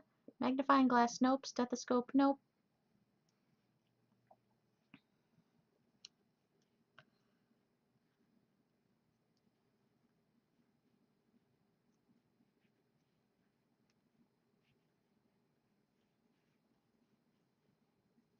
Hair clip? Nope.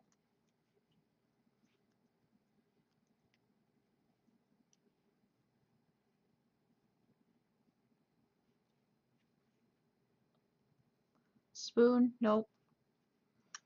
The first clip, by the way, is it's not something that I use to crochet with, or it's not something I guess I use in my crocheting tools in general.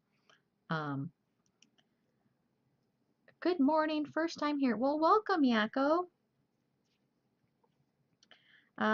We just finished the unicorn hats. Finally.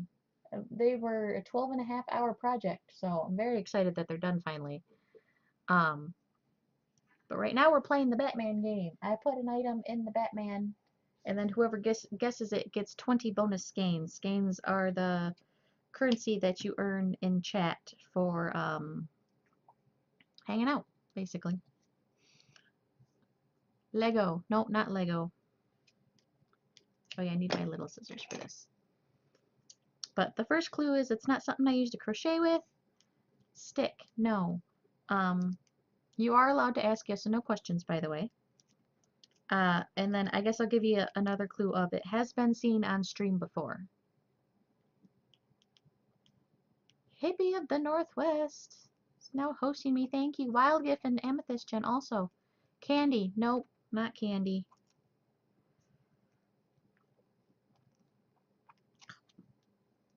How y'all doing? How are you doing, Hippie? I'm doing pretty good.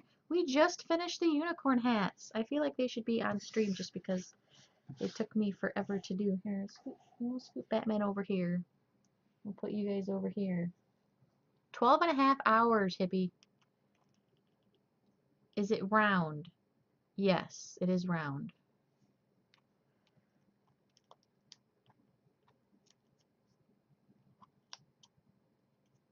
I forgot we were allowed to ask yes or no questions. Yes. We're currently playing the Batman game, Hippie. Guess what's in the Batman? So far our clues are, I don't use it at all to crochet, but it has been seen on stream before, and it's round. Is it plastic? Part of it is plastic.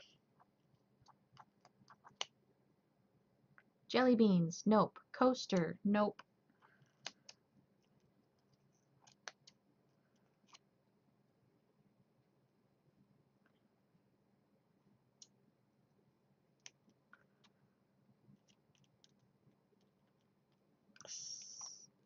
And stuff you put a glass on, also nope. Tape, nope. Man, I'm having trouble with my scissors. I guess I'll try these ones again.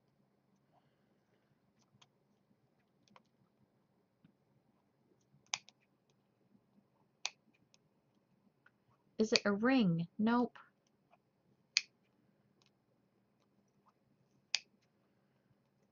Ah. Gosh, maybe I won't be doing these today. My scissors need to be sharpened. That's not good. Why am I having so many troubles? Oh, did I use these? Is that what I did last time? I think this is what I did last time. You got jelly beans right now? There you go.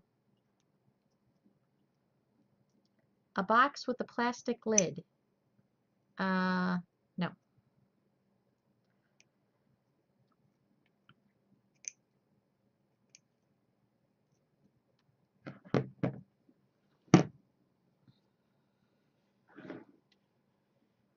A cat toy. Nope.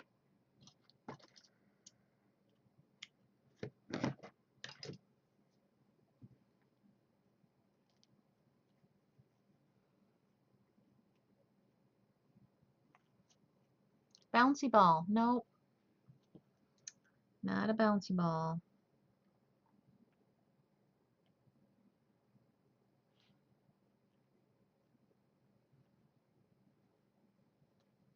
Is it tape? Nope.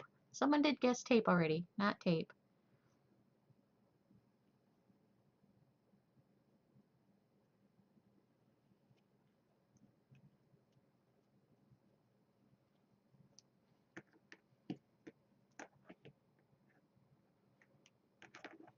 Oh, that's okay.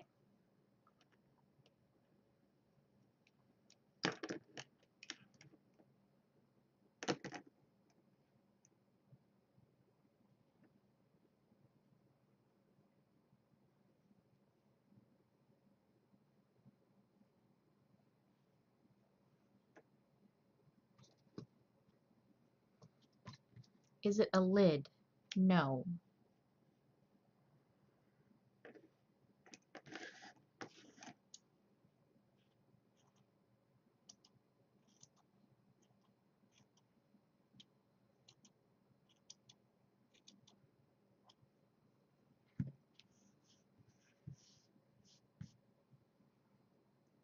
Is it chapstick? Yes, it's chapstick.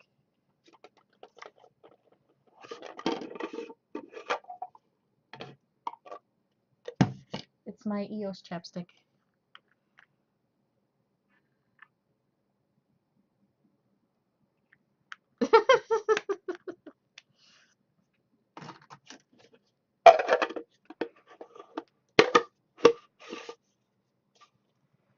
You didn't win, Wonder Boy.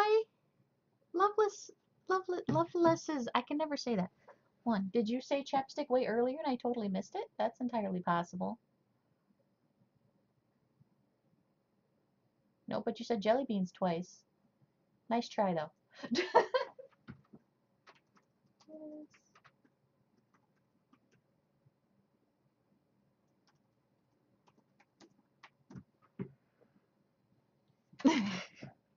What? Did I spell it wrong? I did spell it wrong. Look at me spell it wrong. Here. Bonus. Lessons.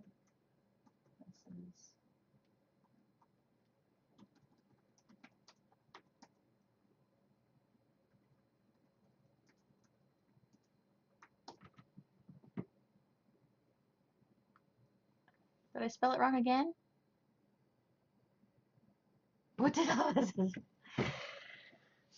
Love got 20 bonus skeins to spend on whatever she wants in the Revlo rewards. Bonus all. Oh, is that what it is? Bonus all 10. There. Everybody got 10 for playing. Yeah, I think next time you're gonna have to just let someone else try and play Love because you keep winning.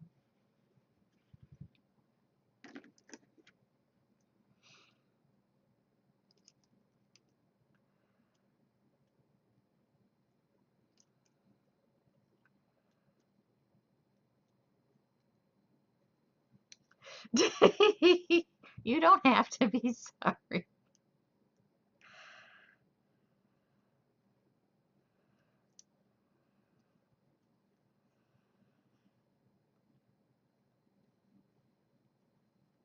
You have won once. I know, but Love won like 4 times now.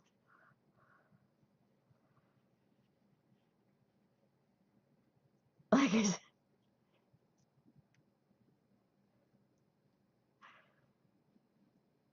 aw, I'm sorry. I know you've been having it rough.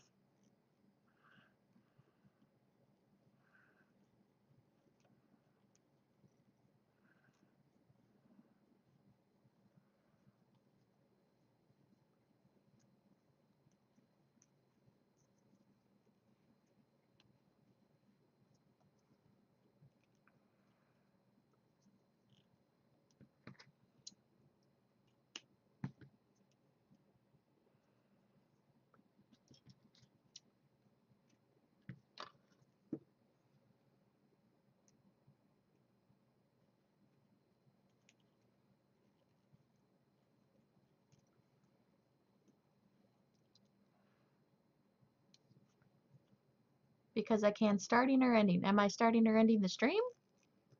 Uh,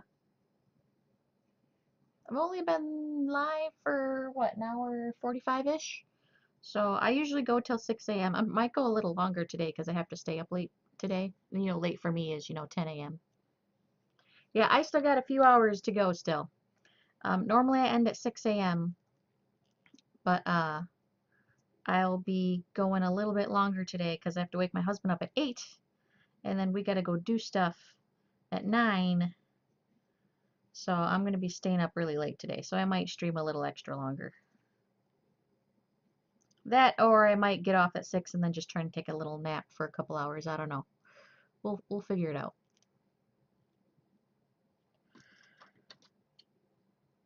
We'll see how it goes.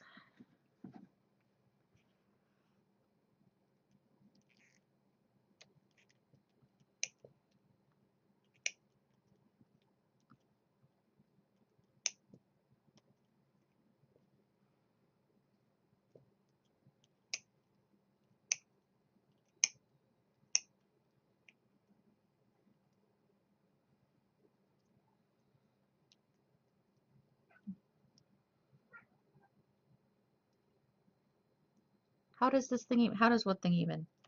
My poof ball maker?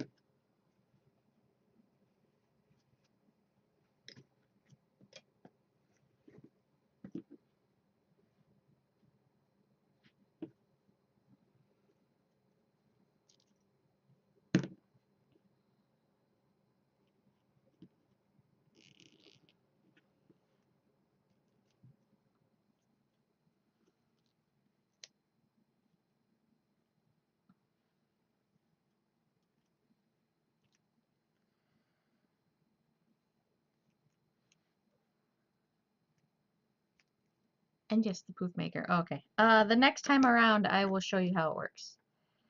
Here we go.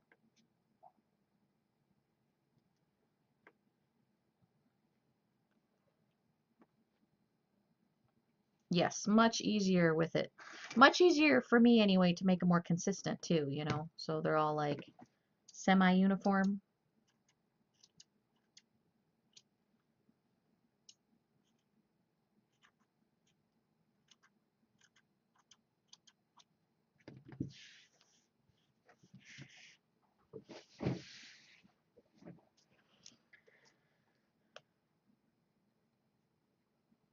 And then I just tie them really tight onto the hair clips.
Uh-oh, I think it's time for a peppercorn break, you guys.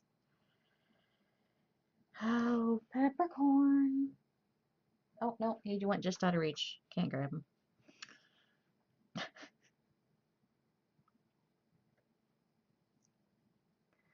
How do you deal with the wrist pain associated with crocheting? Um, I try not to crochet more than like 4 hours in a row. I also do, uh, you can also do like little wrist exercises. Um, I have some balm stuff called Tiger Balm, if that helps. Uh, Sometimes if you have lots of wrist pain, it's either because you're holding it too tight or holding it wrong. And if you change the way you're holding it, that might help.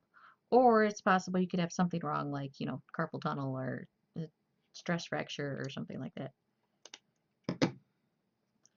And 2 more poof ball hair clips.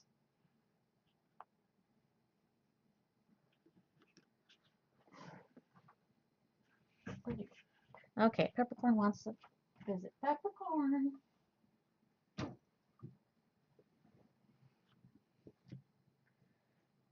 It's Peppercorn break time, guys. He needs attention and lovin's because he's a spoiled rotten brat.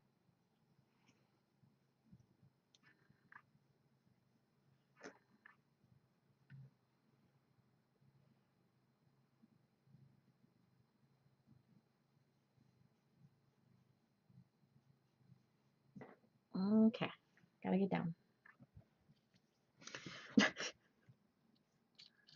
I know, he's so spoiled. Oh my god. You cannot give him enough attention in the world. He's always going to want more. Okay, who wants to pick out the next color? We already did purple. Pink, orange. I guess I did have some blue left. Uh, Brown, light blue. I got this like a slate kind of blue. I got some multicolored ones.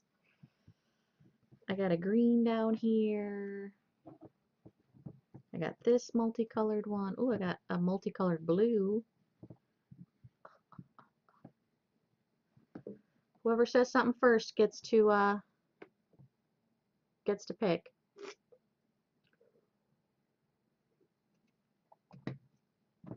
Yeah, Love got to pick last time. Oh, here's one purple ones that's multicolored.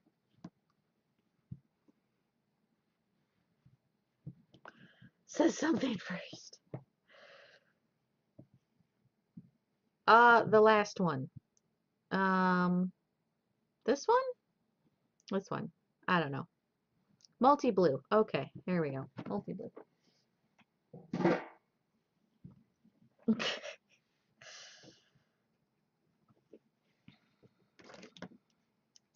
Okay, now we get to have a tutorial on how to use a pom-pop maker. It's in 2 separate pieces, and there's this little metal piece here. And it fits in like this. It can only go in one way, so you'll always be good. But you fold up these two, and it's this like C shape here. Kind of want to make those now. They look so damn cute.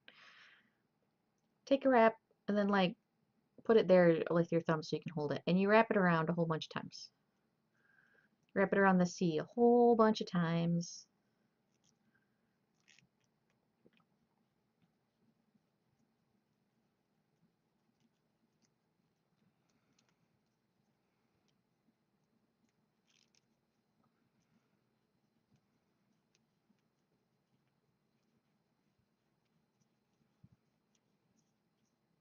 Okay, and then close it off. And cut your string. So that's half of it. Then you get the C on the other side. So you wrap it around the C, this C a whole bunch of times.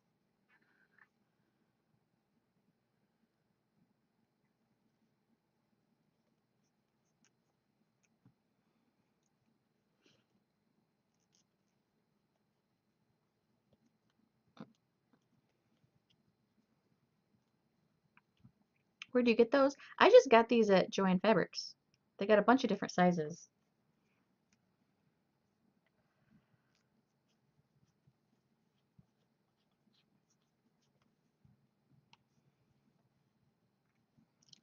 Close it off. And then you're going to want and I use these just because it's easier. But you see how there's like that space here? Keep it down. Or about here. I'll start on the other end maybe. Just snip down the middle.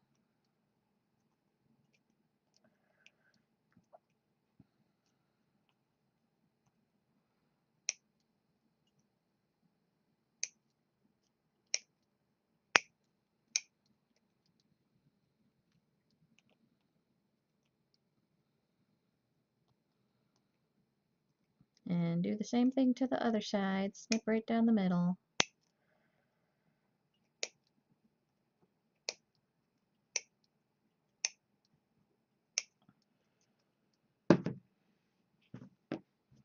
Okay, now take your long one. And you see how it's like split there? Because you snipped it now. You pull it through the middle and pull as hard as you can. And then remember that metal bar that was in there? That's what you're catching on. You're catching on the metal bar. So I like to at least make it the start of the knot so that it won't run away too much on you. But then you pull up on the C's on this side, pull up on the C's on this side, and then you grab the ends and you wiggle it off. And now pull it really tight. You gotta pull them really, really tight.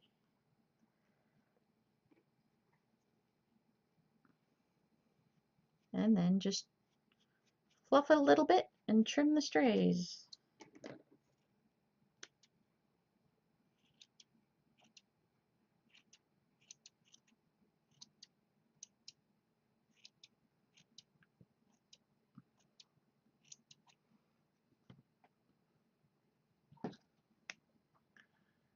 And then tie it to your hair clip. And then do it again to make another one so you have a matching set. Although you end up with lots of fluffles.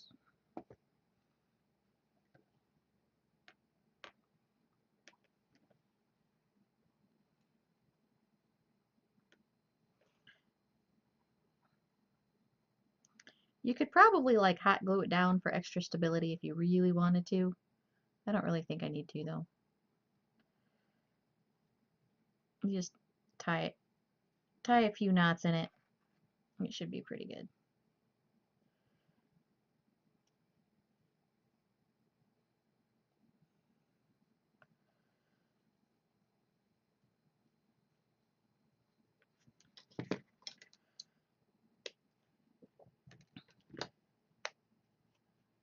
Some really fluffy yarn that I've not been sure what to do with because you can see the holes if you try to crochet it. Oh, well, there you go. You can make little poof ball hair thingies. And then put them back together.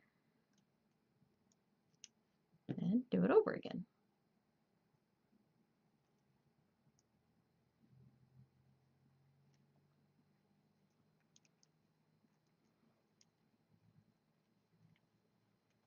Oh, can't see the holes. Oh, okay, I gotcha. It's so fluffy you can't see the stitches. I gotcha. Yeah. I don't like working with fluffy yarn for that reason.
But then it looks weird. Oh,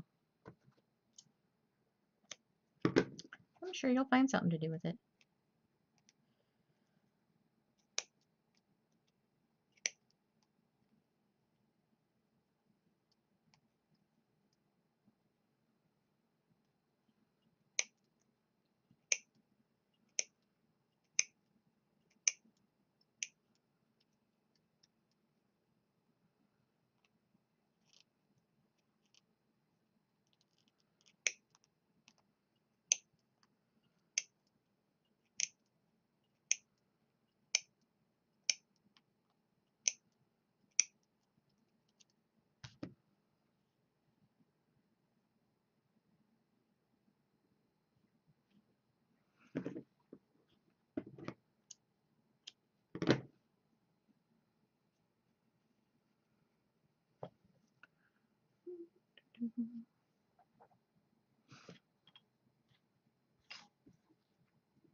Well, I'm already done working with these, so I gotta figure out something else to make.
Okay, we got little poof ball hair clippies. Okay. But yeah, they come in tons of different sizes. I actually got a few different sizes. I bought like a kit that had a bunch of them. So I got 4 different sizes. The big one's the one I use to put on top of hats. Make really big poof balls. It doesn't look like a poof. Aww, it looks like something did. It's a pom-pom. It's a little poof pom-pom.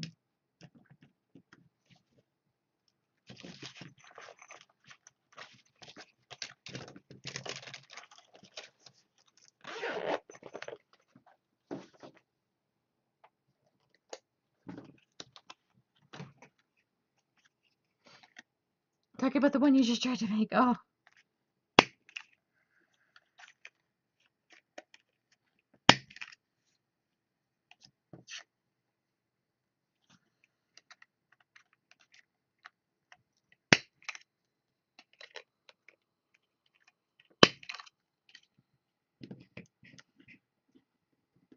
Okay, and then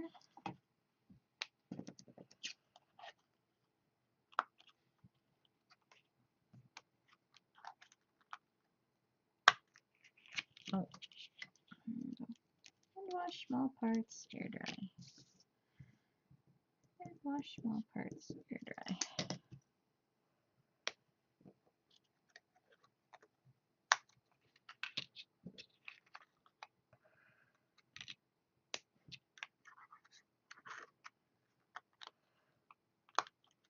And you put them on a business card. And not only is it a nice little thingy so that you can sell them as a set, but they also get your business card. Ta-da! Pro tip right there. See, you get the really cool tips here at Yarn Before Farm.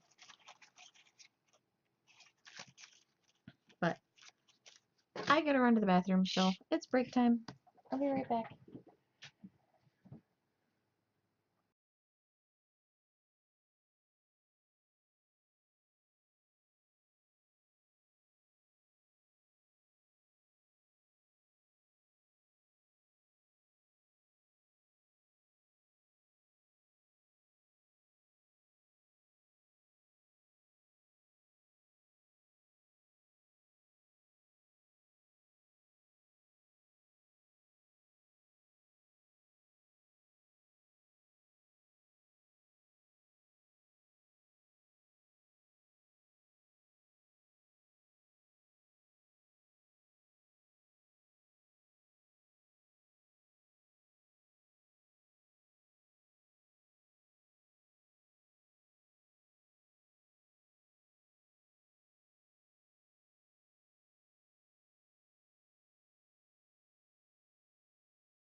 Okay, I'm back. I got a snack though. I'm gonna eat that real quick.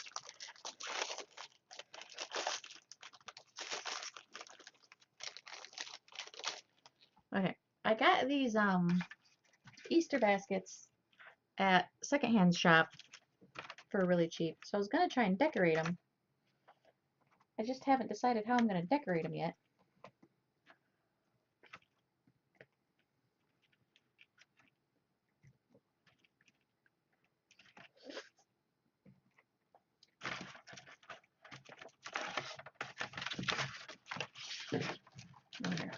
just start with one. How about that? Oh, here. How about I eat my snack first? That'll work.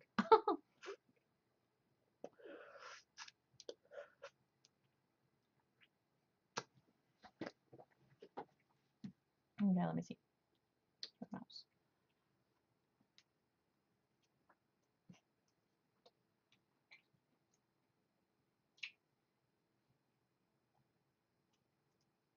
Yeah, I think maybe the holy yarn doesn't quite work for that.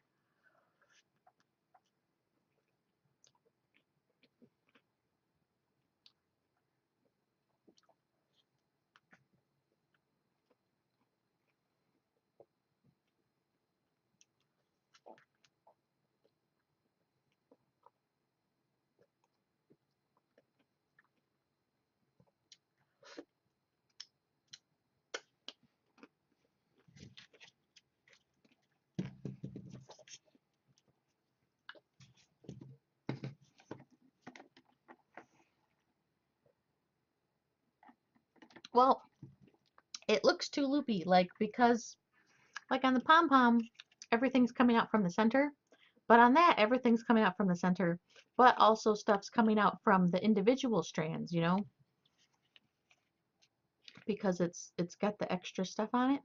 I don't know. You try different things. Play around with it. Now how am I gonna decorate this? That's the hard part.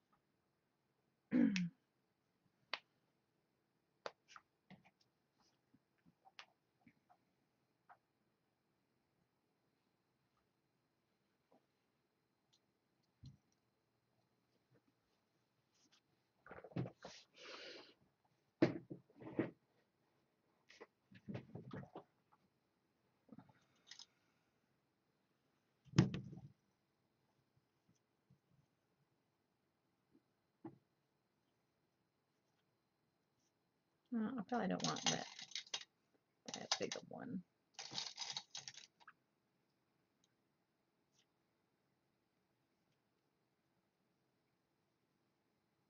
Well, see y'all next stream. Okay, Pete, have a good one. Thanks for hanging out.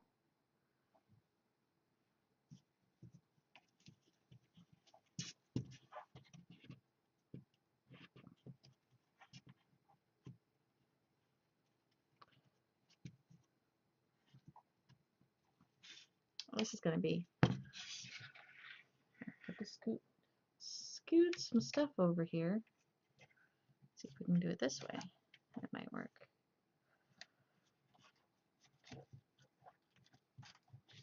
That's gonna be super annoying. That's not gonna work. That's going to be super annoying.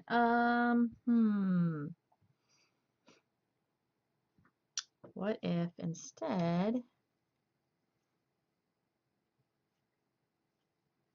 go here. Let me scoot you over. I'll leave you in there though. That works.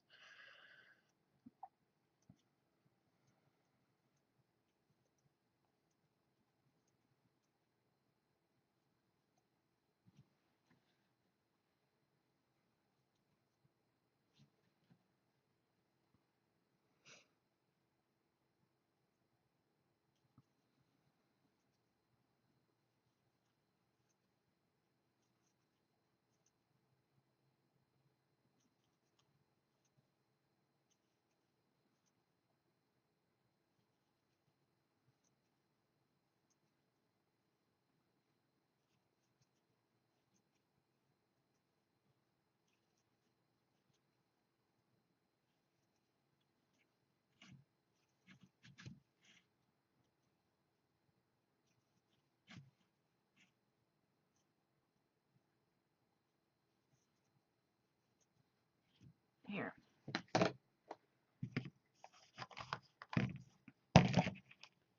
That way at least it won't make a scratchy noise as it's pulling.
After doing that unicorn hair forever, it's nice to actually crochet.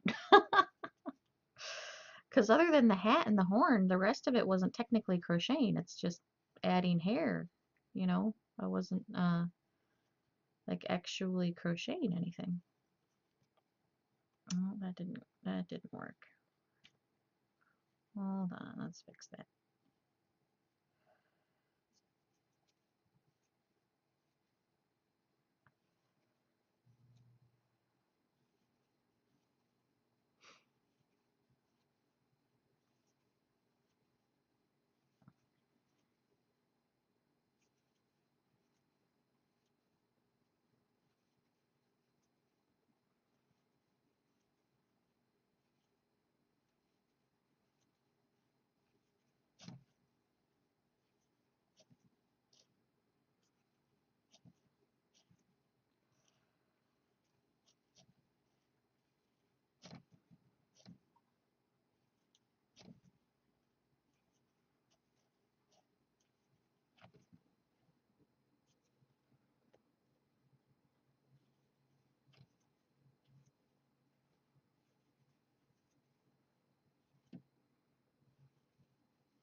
So, how's everybody doing tonight? Anything going on?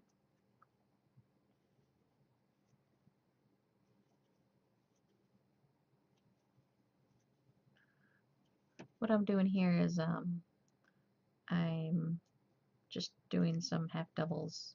I'm gonna make a long thingy and I'm gonna wrap it around this part and then sew it together. And then it'll look like that. Good, applying for jobs. And I have sorted my mails. ADN. Well, good luck on finding a job. I gotta call the job place tomorrow and try and see if they've heard any word back. Or, well, if they've made up their mind or not yet.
Sounds like a lot of people in the channel are hoping to find jobs.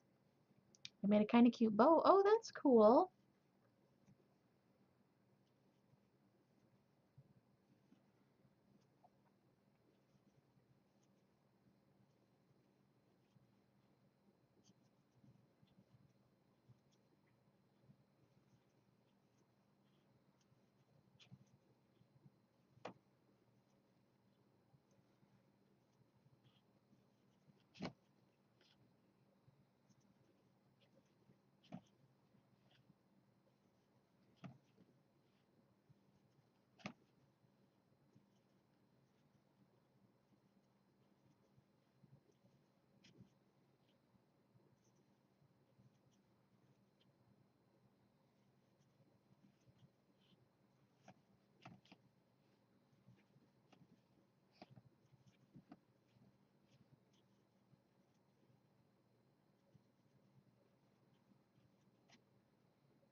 Okay, keep going.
Okay, are we getting any farther?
Oh, sorry, I'm quiet, guys. I'm running out of things to talk to or talk about, I guess.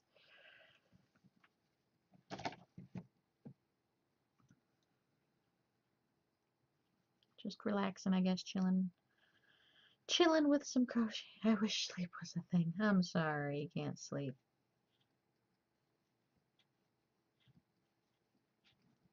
It sucks when you can't sleep, that's for sure.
Okay, so this route of decorating the Easter basket is not going to work for me.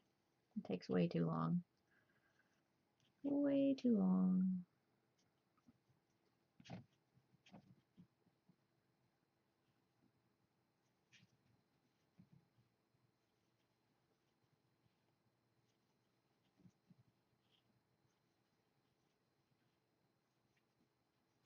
And I am getting sleepy. Maybe I will go to try to squeeze in a nappy here a little early.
I have to resist the urge to check it every single row.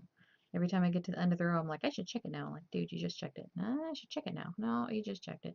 How about now? No, come on.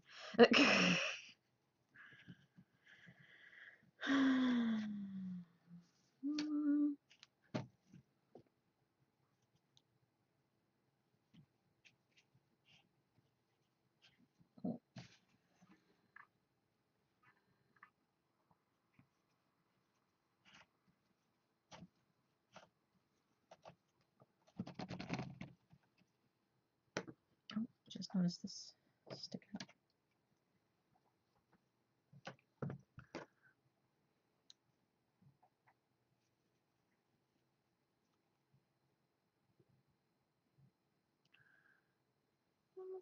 I'm just thinking of the right words to say. I know they don't sound the way I planned them to be. But if you were to wonder why I make you fall for me, I promise I promise you. I'm sometimes just thinking of the right words to say. I know they don't sound the way I planned them to be. If I had to walk the world, I'd make you fall for me. I promise you. I promise you I will.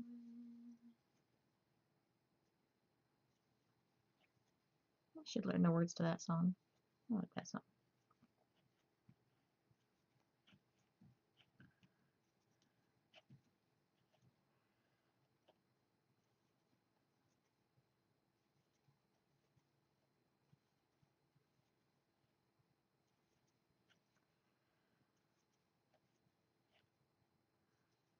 If I had to walk the world, I'd make you fall for me.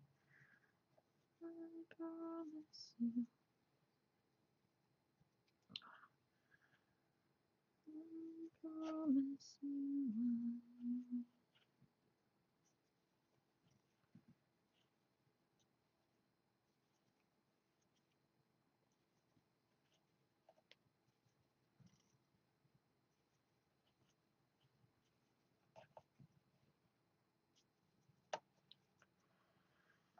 Vampires 1969 has joined the Yarn Stash. Welcome. Thank you. I appreciate that follow. Okay. Now, here, this might be mildly annoying. Let's see, can I do this on camera?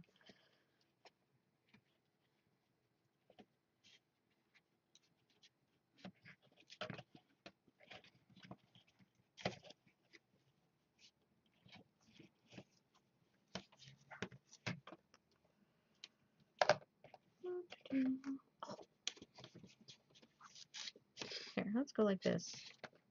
And then I'll just slide it down. How about that?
Okay.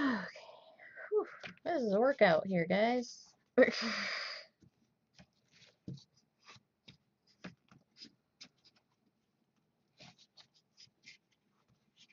Yeah, so I don't think we'll be doing this again. Sounded cool in theory, but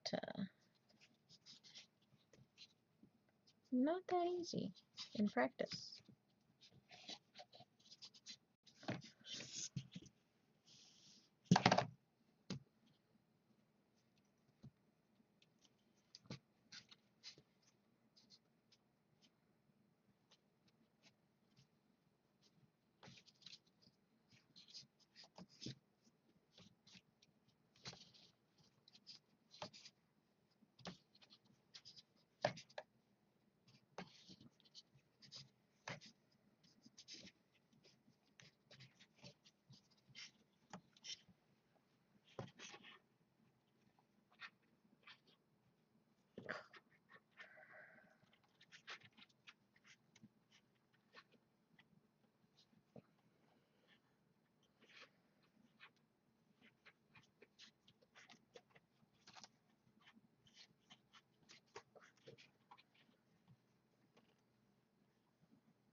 Forgotten.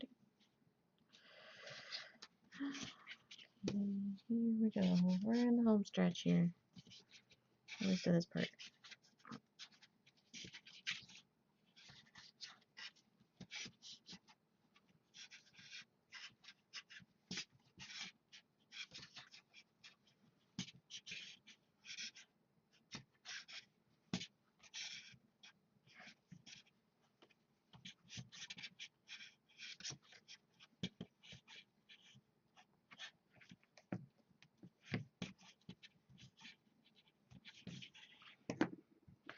Whew.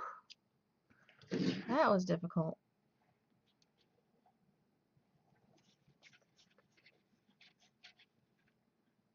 That was legit harder than I thought it was going to be.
Okay, now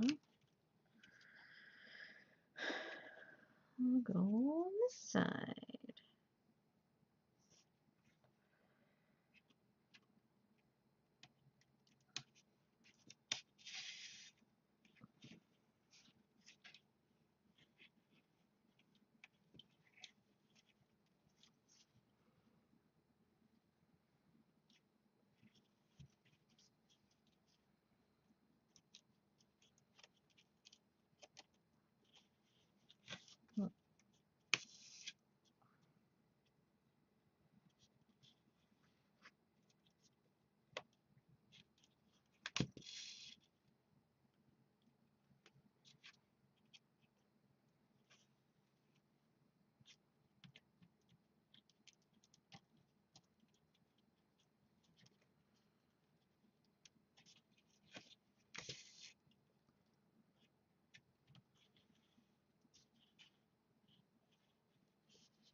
Okay.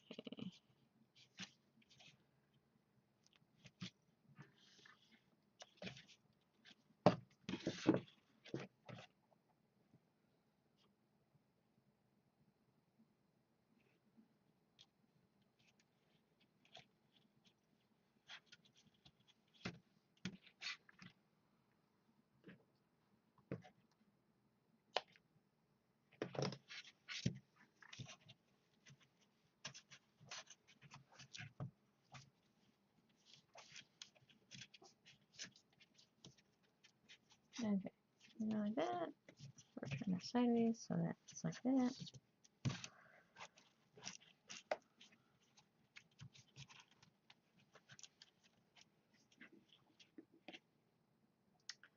Well, I decorated the handle. I don't feel like that's very decorated though. I don't know. Maybe I could make something lacy that goes around the edge.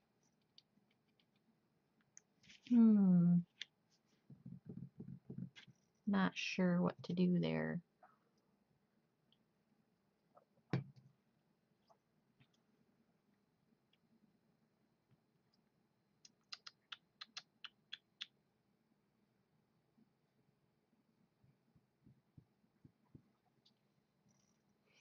Anybody got any ideas?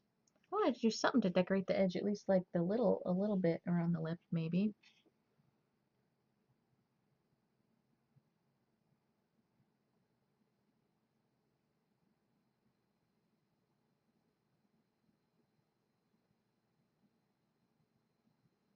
Hmm.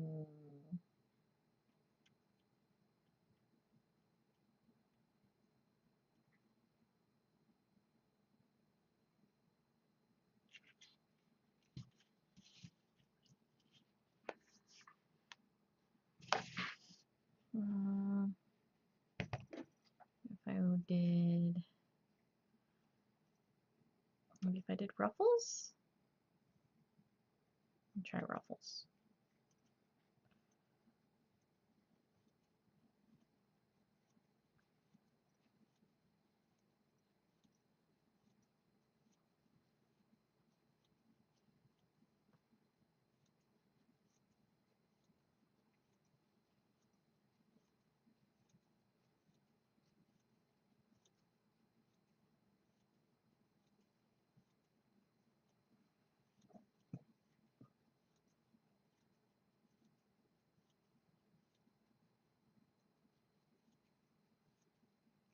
One, two.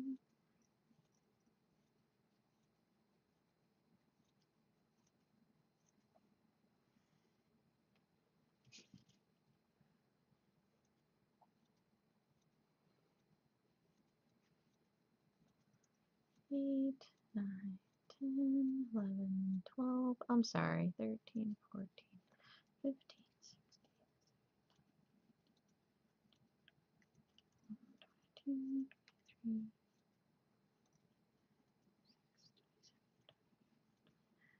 31, 32, 40, 41, 42, 43, 44.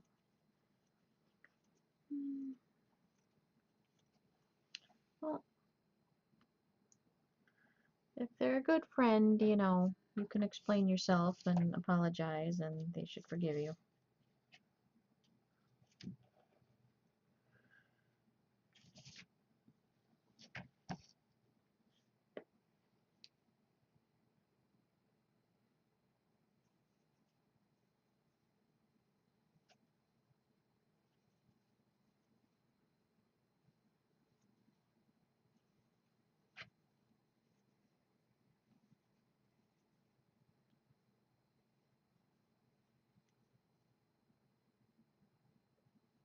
I should probably go back down the line first, huh? Let's do that. I set her up emotionally. Well,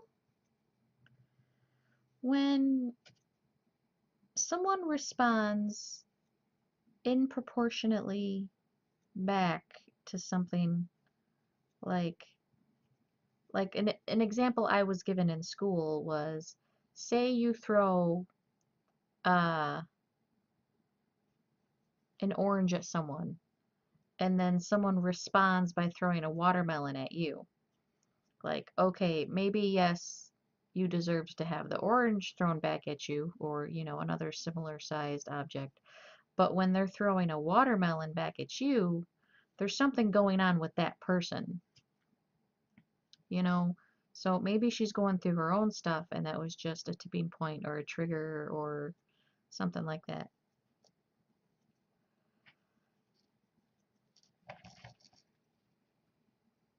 Or she's actually upset at you about something else or upset about something in general in her own personal life. Uh,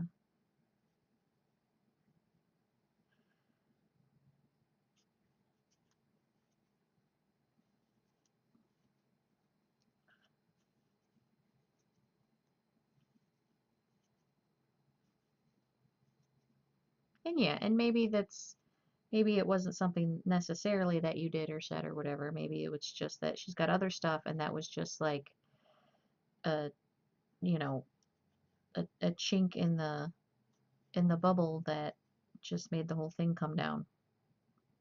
Mixing metaphors now, but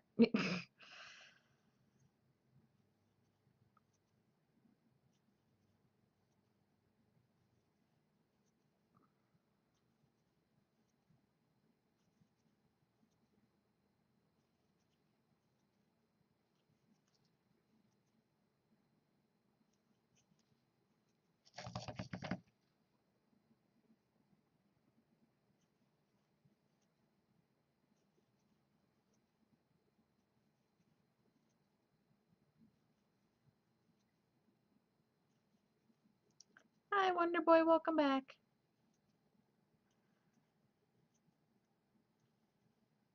Text speech is not good. Yeah, just explain yourself, apologize, and usually it helps clear the air a little bit.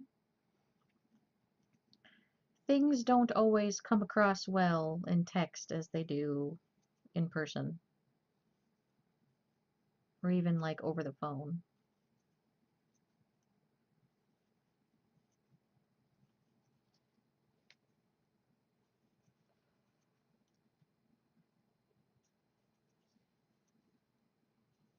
No? Then stop talking about it. There you go.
Ah,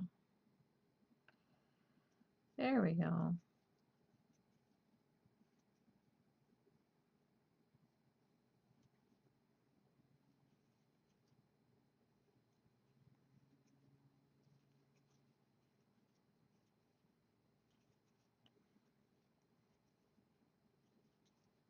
What are we up to? I'm making a ruffle for the edge of this Easter basket. Try to decorate the Easter basket here.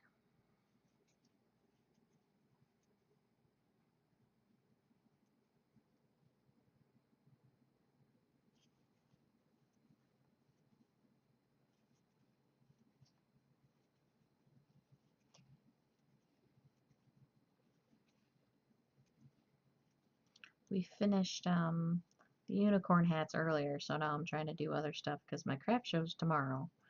So I won't be streaming tomorrow night, guys, because I'm gonna be at a craft show. But I'll tweet about how it went, let you guys know. Well, tomorrow as in Thursday. You like eggs? I do have some eggs that I made. Uh, they're up in a box already though, ready to go.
Where when I was a mid, the hard-boiled eggs were the worst. Ah, that is all I want. I've never been a big fan of eggs in general.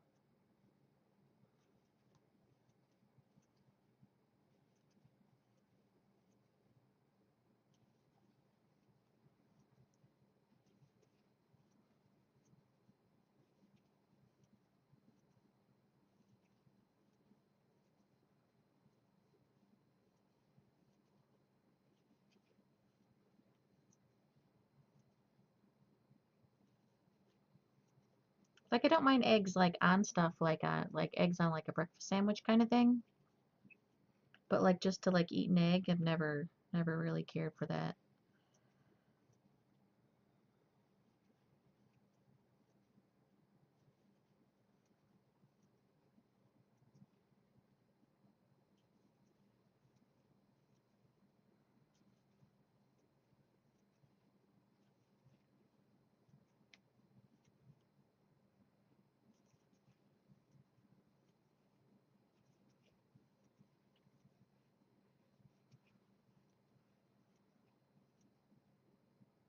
I don't know, I have weird tastes. Like I loved onions cooked in foods and like when you're cooking and you chop onions and you throw it in it. I love onions cooked in foods. But to have like um my husband's family, they put raw onion chopped up on their salad. I don't like that. Do not like it at all. Uh so I prefer three, four, five. I prefer cooked onions, but I prefer raw carrots. I don't like cooked carrots. I don't know why. I don't know, they taste funny to me. Don't like them boiled, don't like them, you know. I don't even like when people make like potatoes and carrots like in a roast. I don't like the cooked carrots in there, and I don't like them mucking up my roasted potatoes. You love onions any way you can get them? Yeah, I just don't like them raw on my salad, man. I don't know. It's just like, ugh.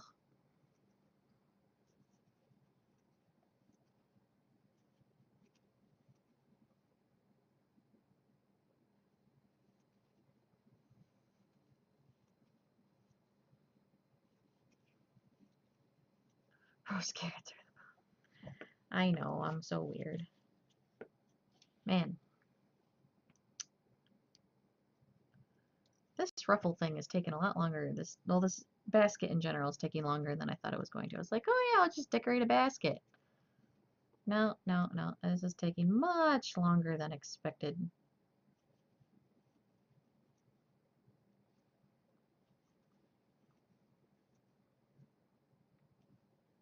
Thinly sliced onions on your salad. Yeah, that's what they do. I don't like it. And then my husband doesn't like tomatoes on his salad.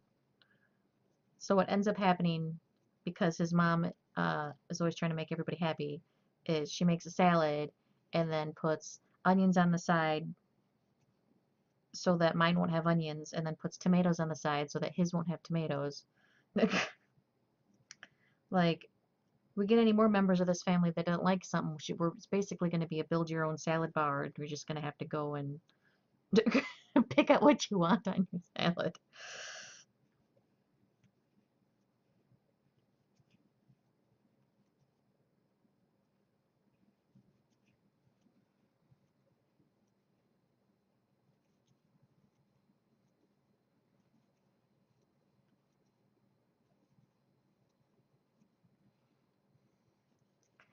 I don't have the dashboard up, so I can't see how many viewers I have because I was getting like overly concerned with the number going up and down all the time. But now I'm like dying to know how many people are in here. Like I just keep thinking about it the whole entire time. Okay, see, now I'm talking about it. Now I have to check because I'm bad. 8.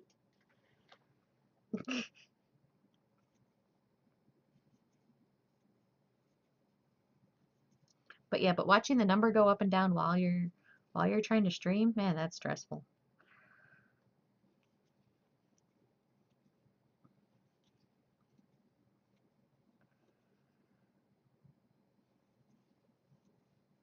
I know, I try not to worry about it.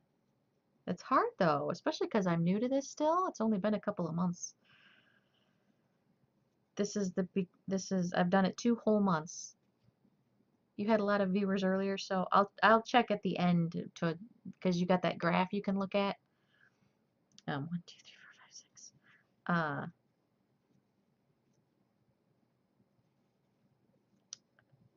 Because I actually applied for a partnership, but I got denied. But they said to try again in 4 weeks because they like my channel and they just want to see growth. So I'm like really, really hoping there's growth.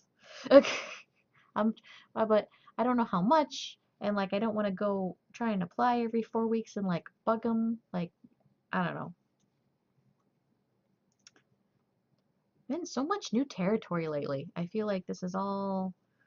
I feel like I'm a teenager all over again, wondering about things, don't know how things work anymore. Like oh my gosh, it's very stressful. But it was nice. They said they like my stream. That was encouraging. But yeah, they want to see growth. And I'm like, well, how much growth? A lot of growth, a little bit of growth. How much growth is enough growth? 4, 5.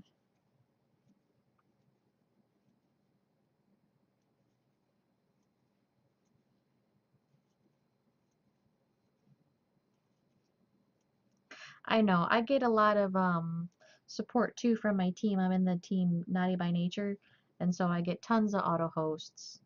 Um, Shout outs to whenever I go in their channel and they come in my channel and uh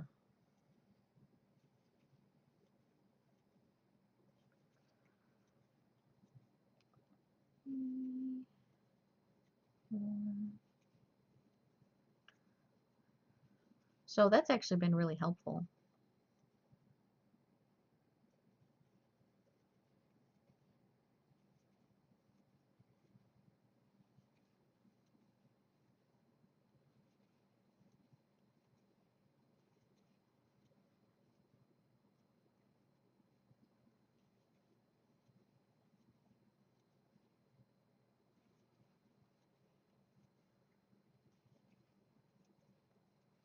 And tomorrow we're going to make t-shirts, so that's exciting. My husband's friend has a screen printing side business, uh, and he's going to let us screen print a couple of t-shirts. I don't know anything really about the process, so I don't know how hard it is, but I'm excited.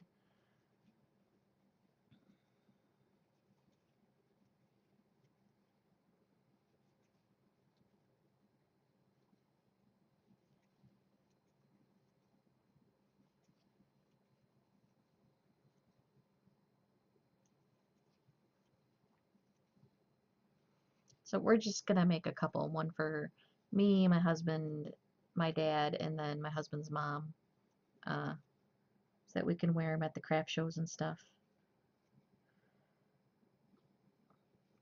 5, 6.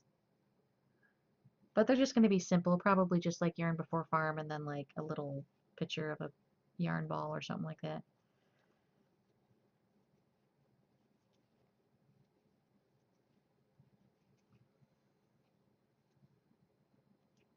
Mm, 6.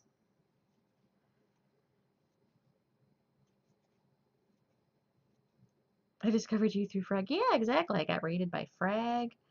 Uh, I'm actually friends with one of the mods in Ezekiel the Third's channel. So one time I got a host, but it was after Ezekiel had already went to bed. It wasn't like an active host. But still, I think I got a couple people through there. And these hats that I made, these are going to Ellohime. I got a pair going to Ellohime and a pair going to Richard Hammer. So I'm hoping they'll give me some shout outs.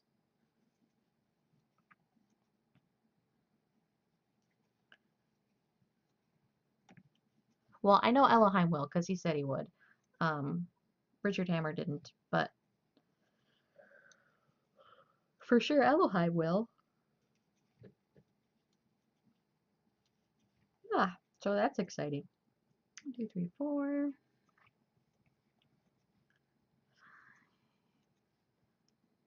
6. Oh, I know. And I was actually subbed to Frag for a whole year before I had to unsub.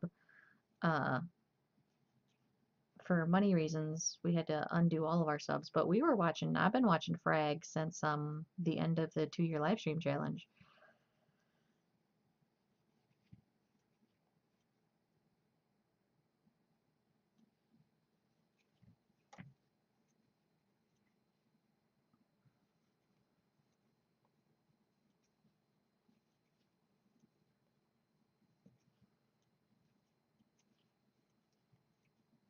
Yeah, I should just ask him. And he's definitely retweeted my stuff for me. Because I made him a puma, because his thing is pumas, a long time ago. And he tweeted out my puma stuff before.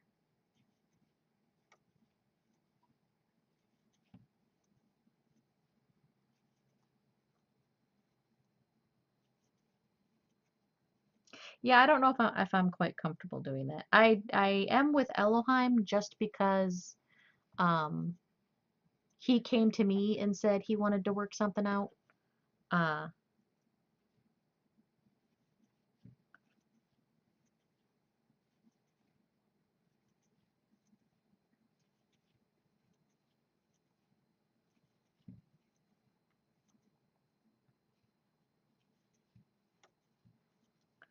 I know I could be the crocheter to the stars, or the streamers anyway. The crocheter to the streamers. Make the streamers all the cool things. I know Co Carnage already has his own personal crocheter though. And actually Lethal Frag does too, because his wife crochets. I think Richard is a nice guy. Um, and one of the reasons I really like Richard is because he's from Michigan. I'm from Michigan too. So we kind of have a similar sense of humor, or at least I get a lot of his jokes and stuff like that because I understand the whole Michigan redneck thing. I live in a Michigan redneck town, very much so.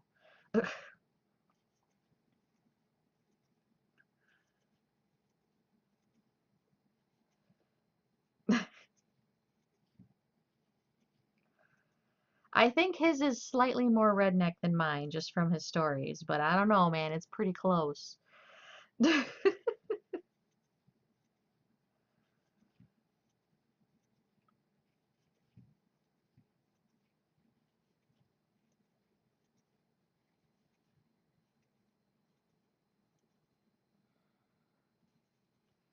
you smoke? No, I don't smoke. I don't smoke at all. Don't drink, don't smoke. Very boring. Never done any illegal drugs.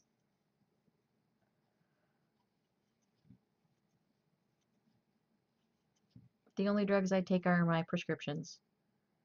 6. And it's not like I'm even on any fun ones, so.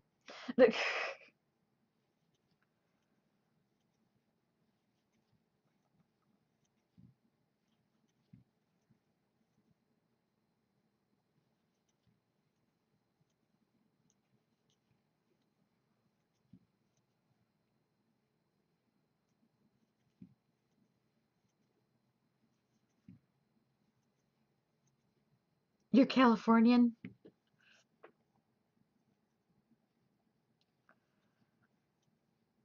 So I'm guessing you have tried illegal drugs. Is that what you're trying to say?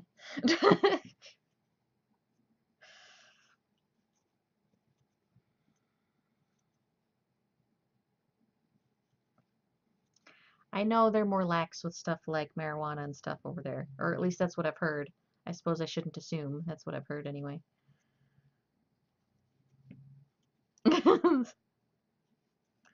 Well, didn't they make it recreational now, or no? I thought there was a few states that made it recreational now. I know Michigan has the medical marijuana. Um,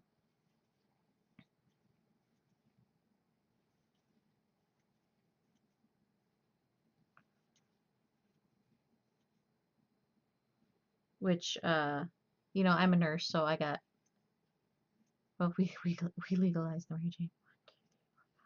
Uh, I'm a nurse, so every once in a great while we'll have someone on medical marijuana. It's very rare though. Uh,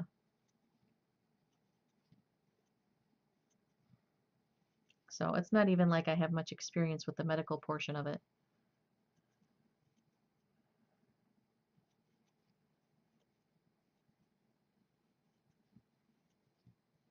I've heard good things.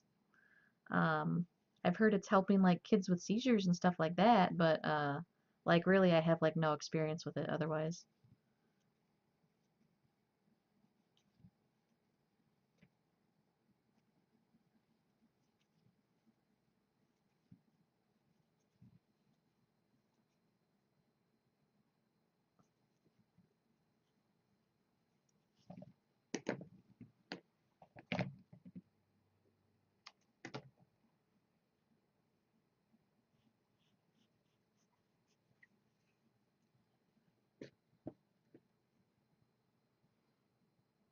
Not a lot is known about the medical part of it.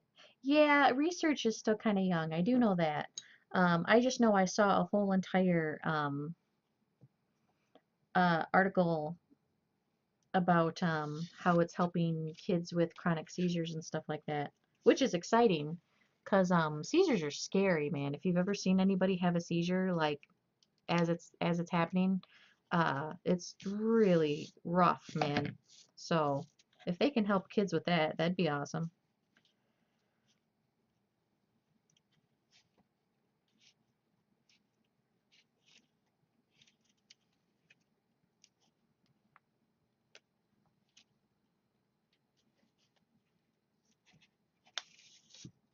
You have your cousin, yeah.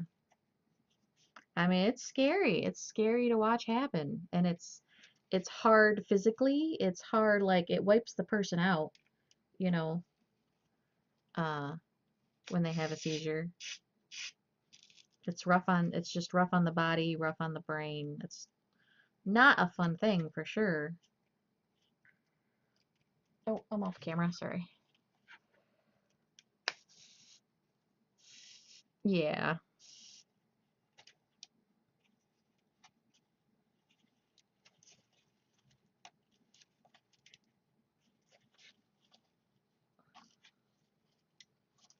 gotta make sure this goes all the way around first.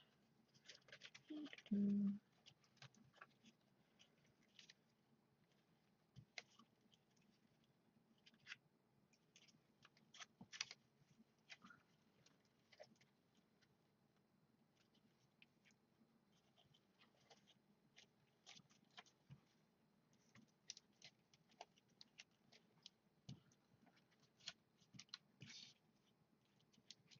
okay, so a little bit looser than what I'm doing.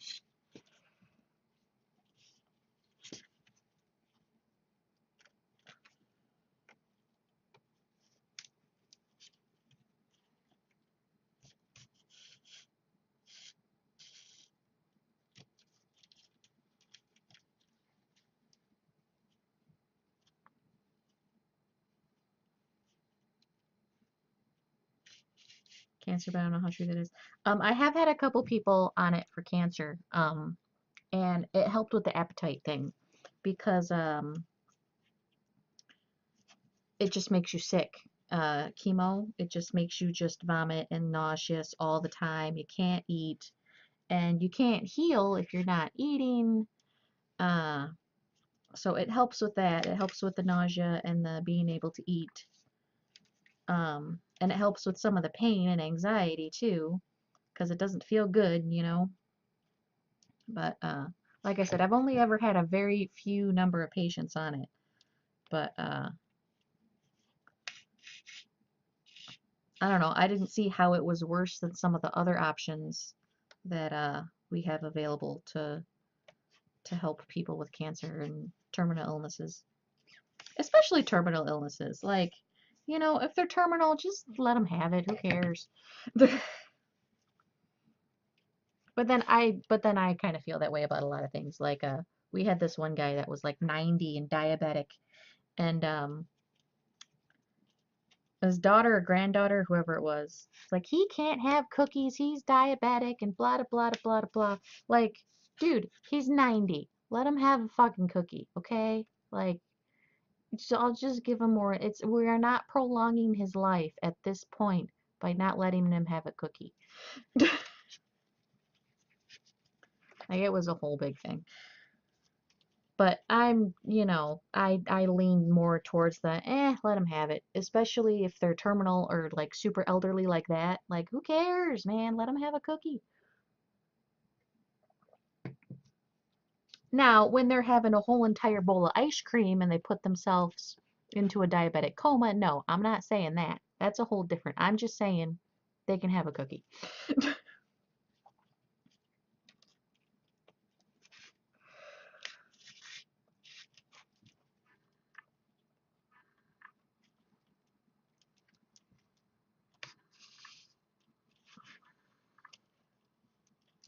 But especially the terminal people, like, man, just make them comfortable, dude. Don't let them suffer. It's inhumane. We don't let animals suffer. I don't understand why we let humans suffer.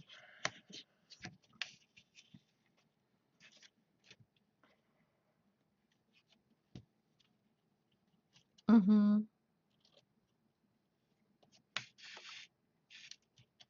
And really, at 90, you've already surpassed the life expectancy.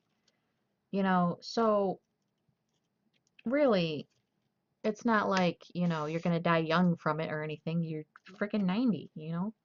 Like, I'm a very laid back nurse.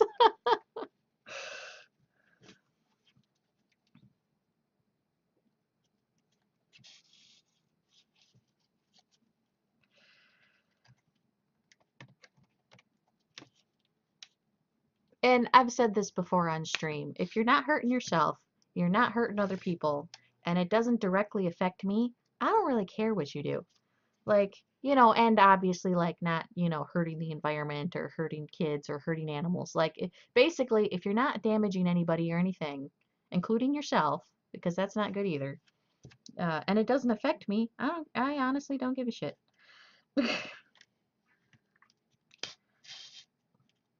Don't care.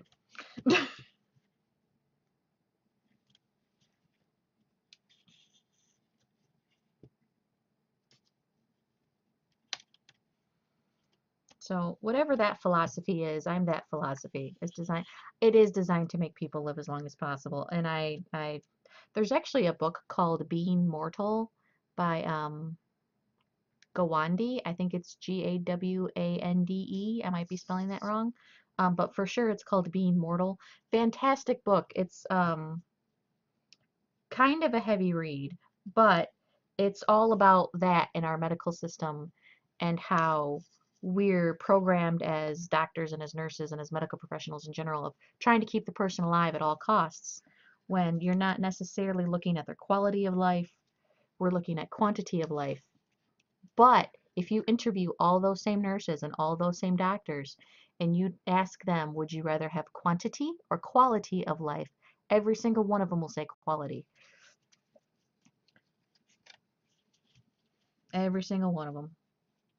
Because we've seen people on peg tubes and vents and colostomies and urostomies and, you know, did I say tube feedings, this, that, and the, we've seen those people and we've taken care of those people. And we don't want that. At that point, like, I don't know. I don't want to be I don't want that for me. And I've already had that conversation with my family about, in the event I'm going to be a vegetable, let me go. I've had that conversation with my family, and that's because I am in healthcare. But I always encourage people to have that conversation with their family because it's easier to have that conversation when you're healthy than when you're not. Because nobody expects it to happen. Nobody expects to get in a car accident or get hit by a bus but um, because if when you're unconscious, laying in a hospital bed, you can't make that decision for yourself. Your family has to make that decision for you. And if you want them to make the choice that you want, they need to know in advance. So I encourage everybody who's listening, honestly, have that conversation with your family. What are you willing to live with? Some people are willing to live with more than others. Um, like by reading that book I was just saying called Being Mortal, one guy said he wants to be able to eat chocolate ice cream and watch football. That was his bare minimum. So when something happened and the doctor said, came to the daughter and said, okay, the surgery went wrong, blah, blah, blah, she could ask the doctor, is he going to be able to eat ice cream and is he going to be able to watch football? And the doctor could say yes or no, so she could make her choice. But like, I mean, that's a very specific thing he was looking for. But like, I don't know. And I've told, if I can't remember things, yeah, if you can't remember or I don't know. I kind of don't want a peg tube. I know sometimes peg tubes can be temporary, and I'm okay with that. But if I'm going to be on a peg tube for the rest of my life, I don't want that because I like food too much. I didn't get to over, 200 pounds because I don't like food. Um, but like, I just feel bad for the people that they can't even change the TV themselves and they can't tell me what channel they want to watch. So like, what if you have the TV on some music station and they hate that kind of music? Like they're not physically able to tell you, hey, change the channel. Like just weird stuff like that I think about all the time being a nurse. I think about these things. I've gone into dementia is really rough. There's no two ways about that. Dementia is rough on people. It's rough on the person, and it's really rough on families. Because it's heartbreaking. The person you love is physically there. You have to look at them every day, but they're not there mentally, so you can't talk to them, and it's hard. It's hard emotionally, it's hard mentally, it's hard physically on the person. And think about the poor person who has dementia. I mean, like, they don't know what's going on.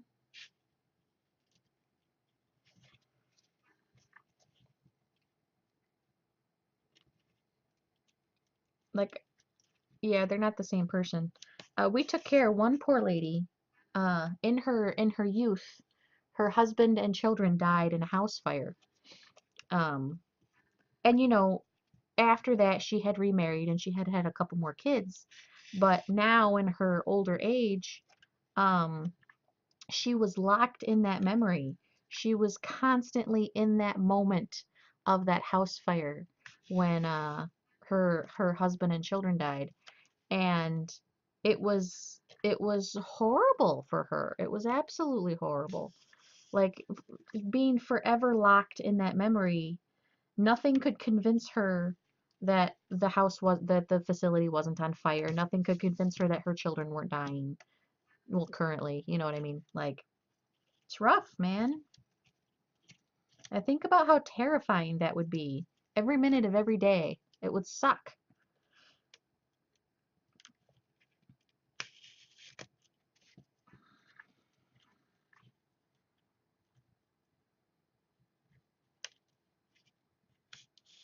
I know, man. Yeah, I can't do that. But yeah, I mean, like I told him, I'm like, you knock my ass out if that happens. I mean, like, I'm not asking you to take me out back and shoot me, but you make sure they drug me so I'm unconscious until I pass away.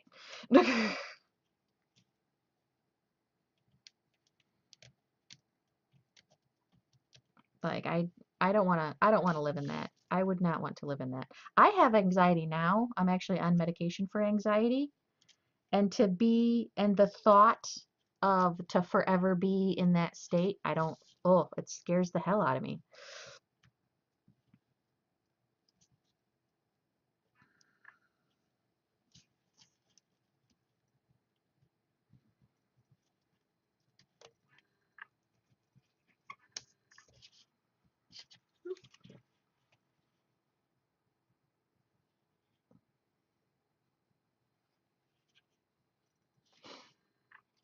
Snuggles with farm.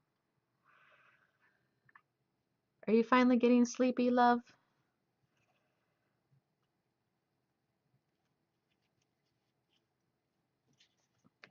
We're having kind of a depressing conversation.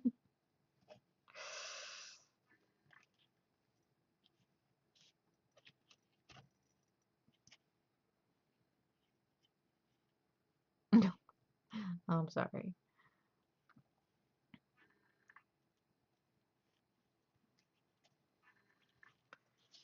Nope, you've been sleepy.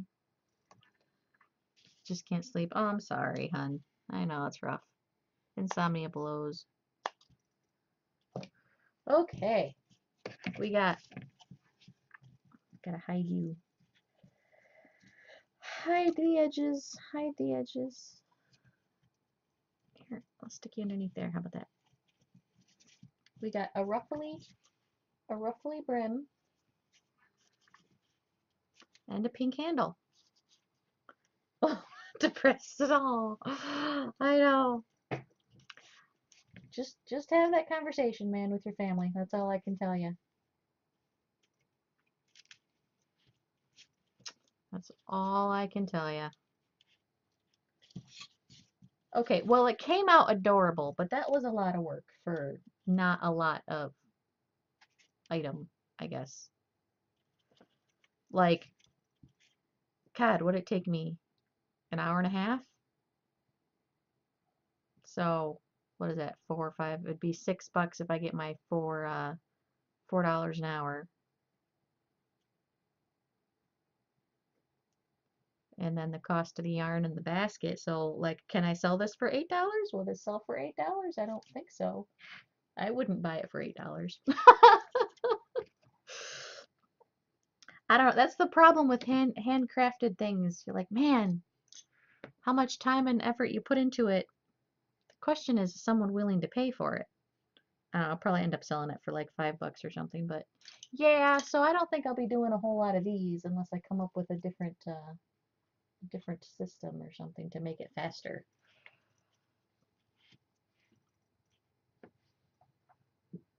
But yeah, it does look cool.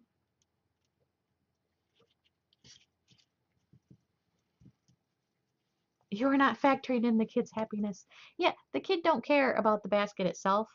It's it's the stuff that's inside that the kid cares about, the candy and the toys and stuff. I'm so sad this Easter. Easter is my favorite candy. Like I love the Cadbury cream eggs. I love the little robin egg things. I love the eggs that are round, that are small, and they got like the crispy chocolate in them. My favorite holiday for candy is Easter. But we're on a diet this year.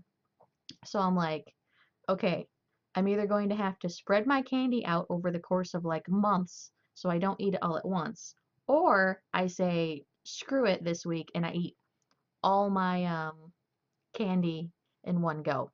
Those are my options.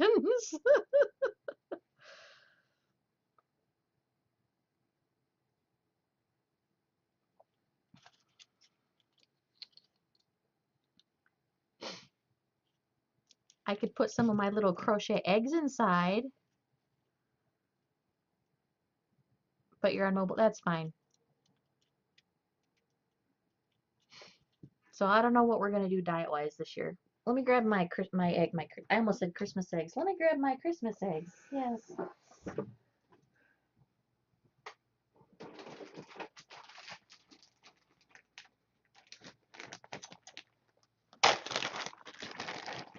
Put some of my Easter eggs in here.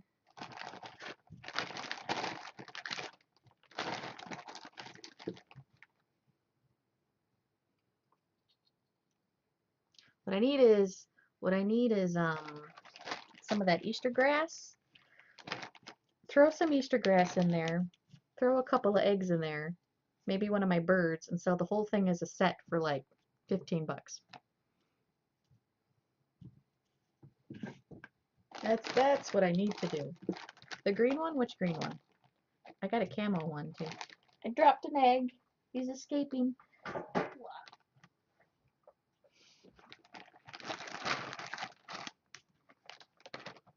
So maybe I'll do that.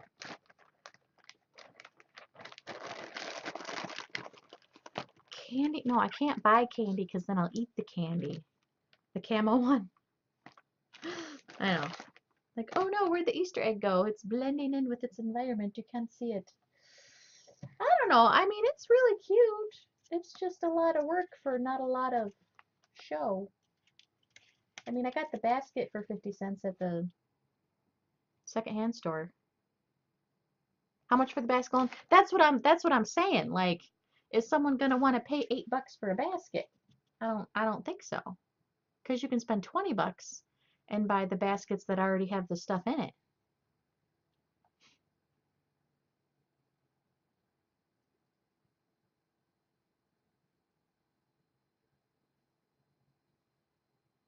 I could do like, I don't know, I could do like $6 and just write off the cost of the yarn.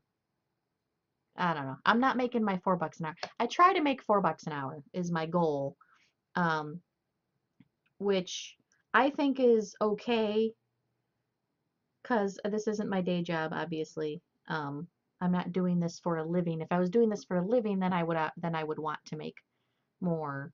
But I try to make $4 an hour. So my cost of materials, and then however much it costs for the stuff, and then, you know, $4 an hour. So you don't think $8 is bad? Okay. Well, we'll see. We'll find out, won't we, on Thursday? Is it? Today's Wednesday, right? Yes, it's Wednesday now. Whew. Man. Eggs. Getting ready for the scrap show has torn my house apart. Depends on how popular your Etsy is. High price it. The basket I'm not going to sell at Etsy because this would be a bitch to ship. This I'm going to sell at my craft show. And then near the end lower it if nobody buys it. Yeah, I can do that. That'll work.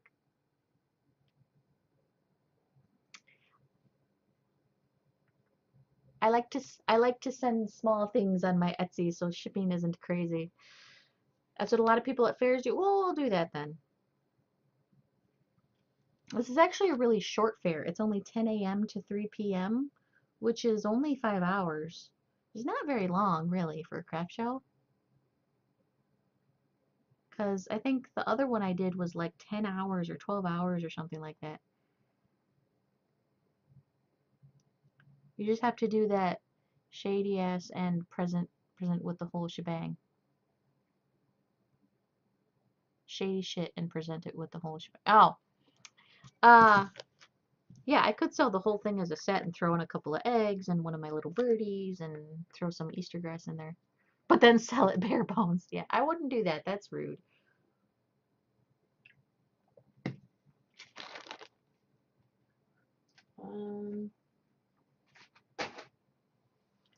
Oh, I don't feel like crocheting anymore.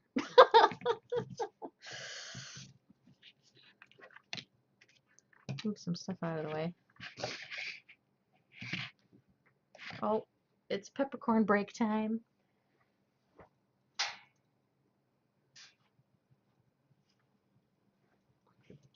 Peppercorn. Peppercorn, you gotta look up at the peoples. If you're gonna be up here, you gotta say hi to the peoples. Yeah.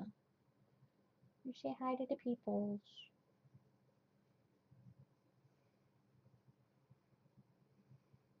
You'd buy it for your kids for $8? Oh, thank you.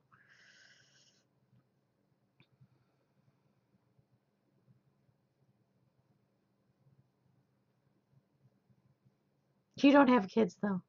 Yeah, I know. I don't have kids either. I'm always making stuff for other people's kids and I don't have kids. Doo, doo, doo. Sorry, Twitch Upbucket. Oh, that's okay. We're just having a little peppercorn break and chitty chat. Because I don't feel like starting a new project now.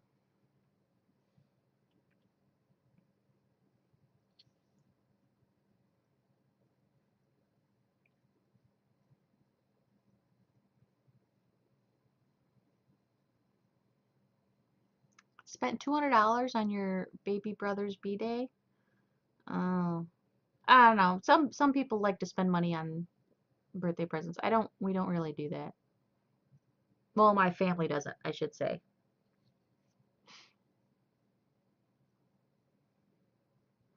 And then when you're grown-ups, you just kind of buy what you want and need anyway. So like birthday presents are kind of superfluous. And that's not including the party. Oh yeah, parties are expensive to throw.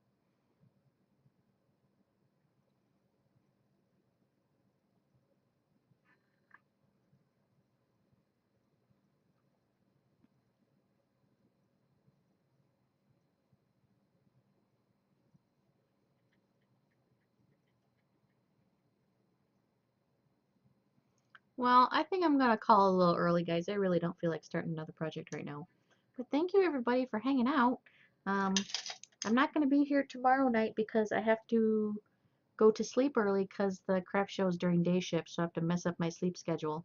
Um, but thank you guys for hanging out. It was fun talking. Uh, we got a lot done. I finished fine. I'm sorry, hon. You can go watch my VODs. They're all up on YouTube, exclamation point YouTube. Uh, if you want to watch any old ones, help you go to sleep maybe. Although I know you like talking. We finished both unicorn hats for Ellohime. We made 2 little puffball hair clips. And we decorated a basket. So that's exciting. And we had like multiple peppercorn breaks. It's been a good night. Plus, an egg basket is more than a 1-year purchase. This is true. A really cute basket, like you can use it multiple years. This is true. I'll give you that one. Better than like the cheapy baskets. Well, this technically is a cheapy basket. I just decorated it to make it look nice.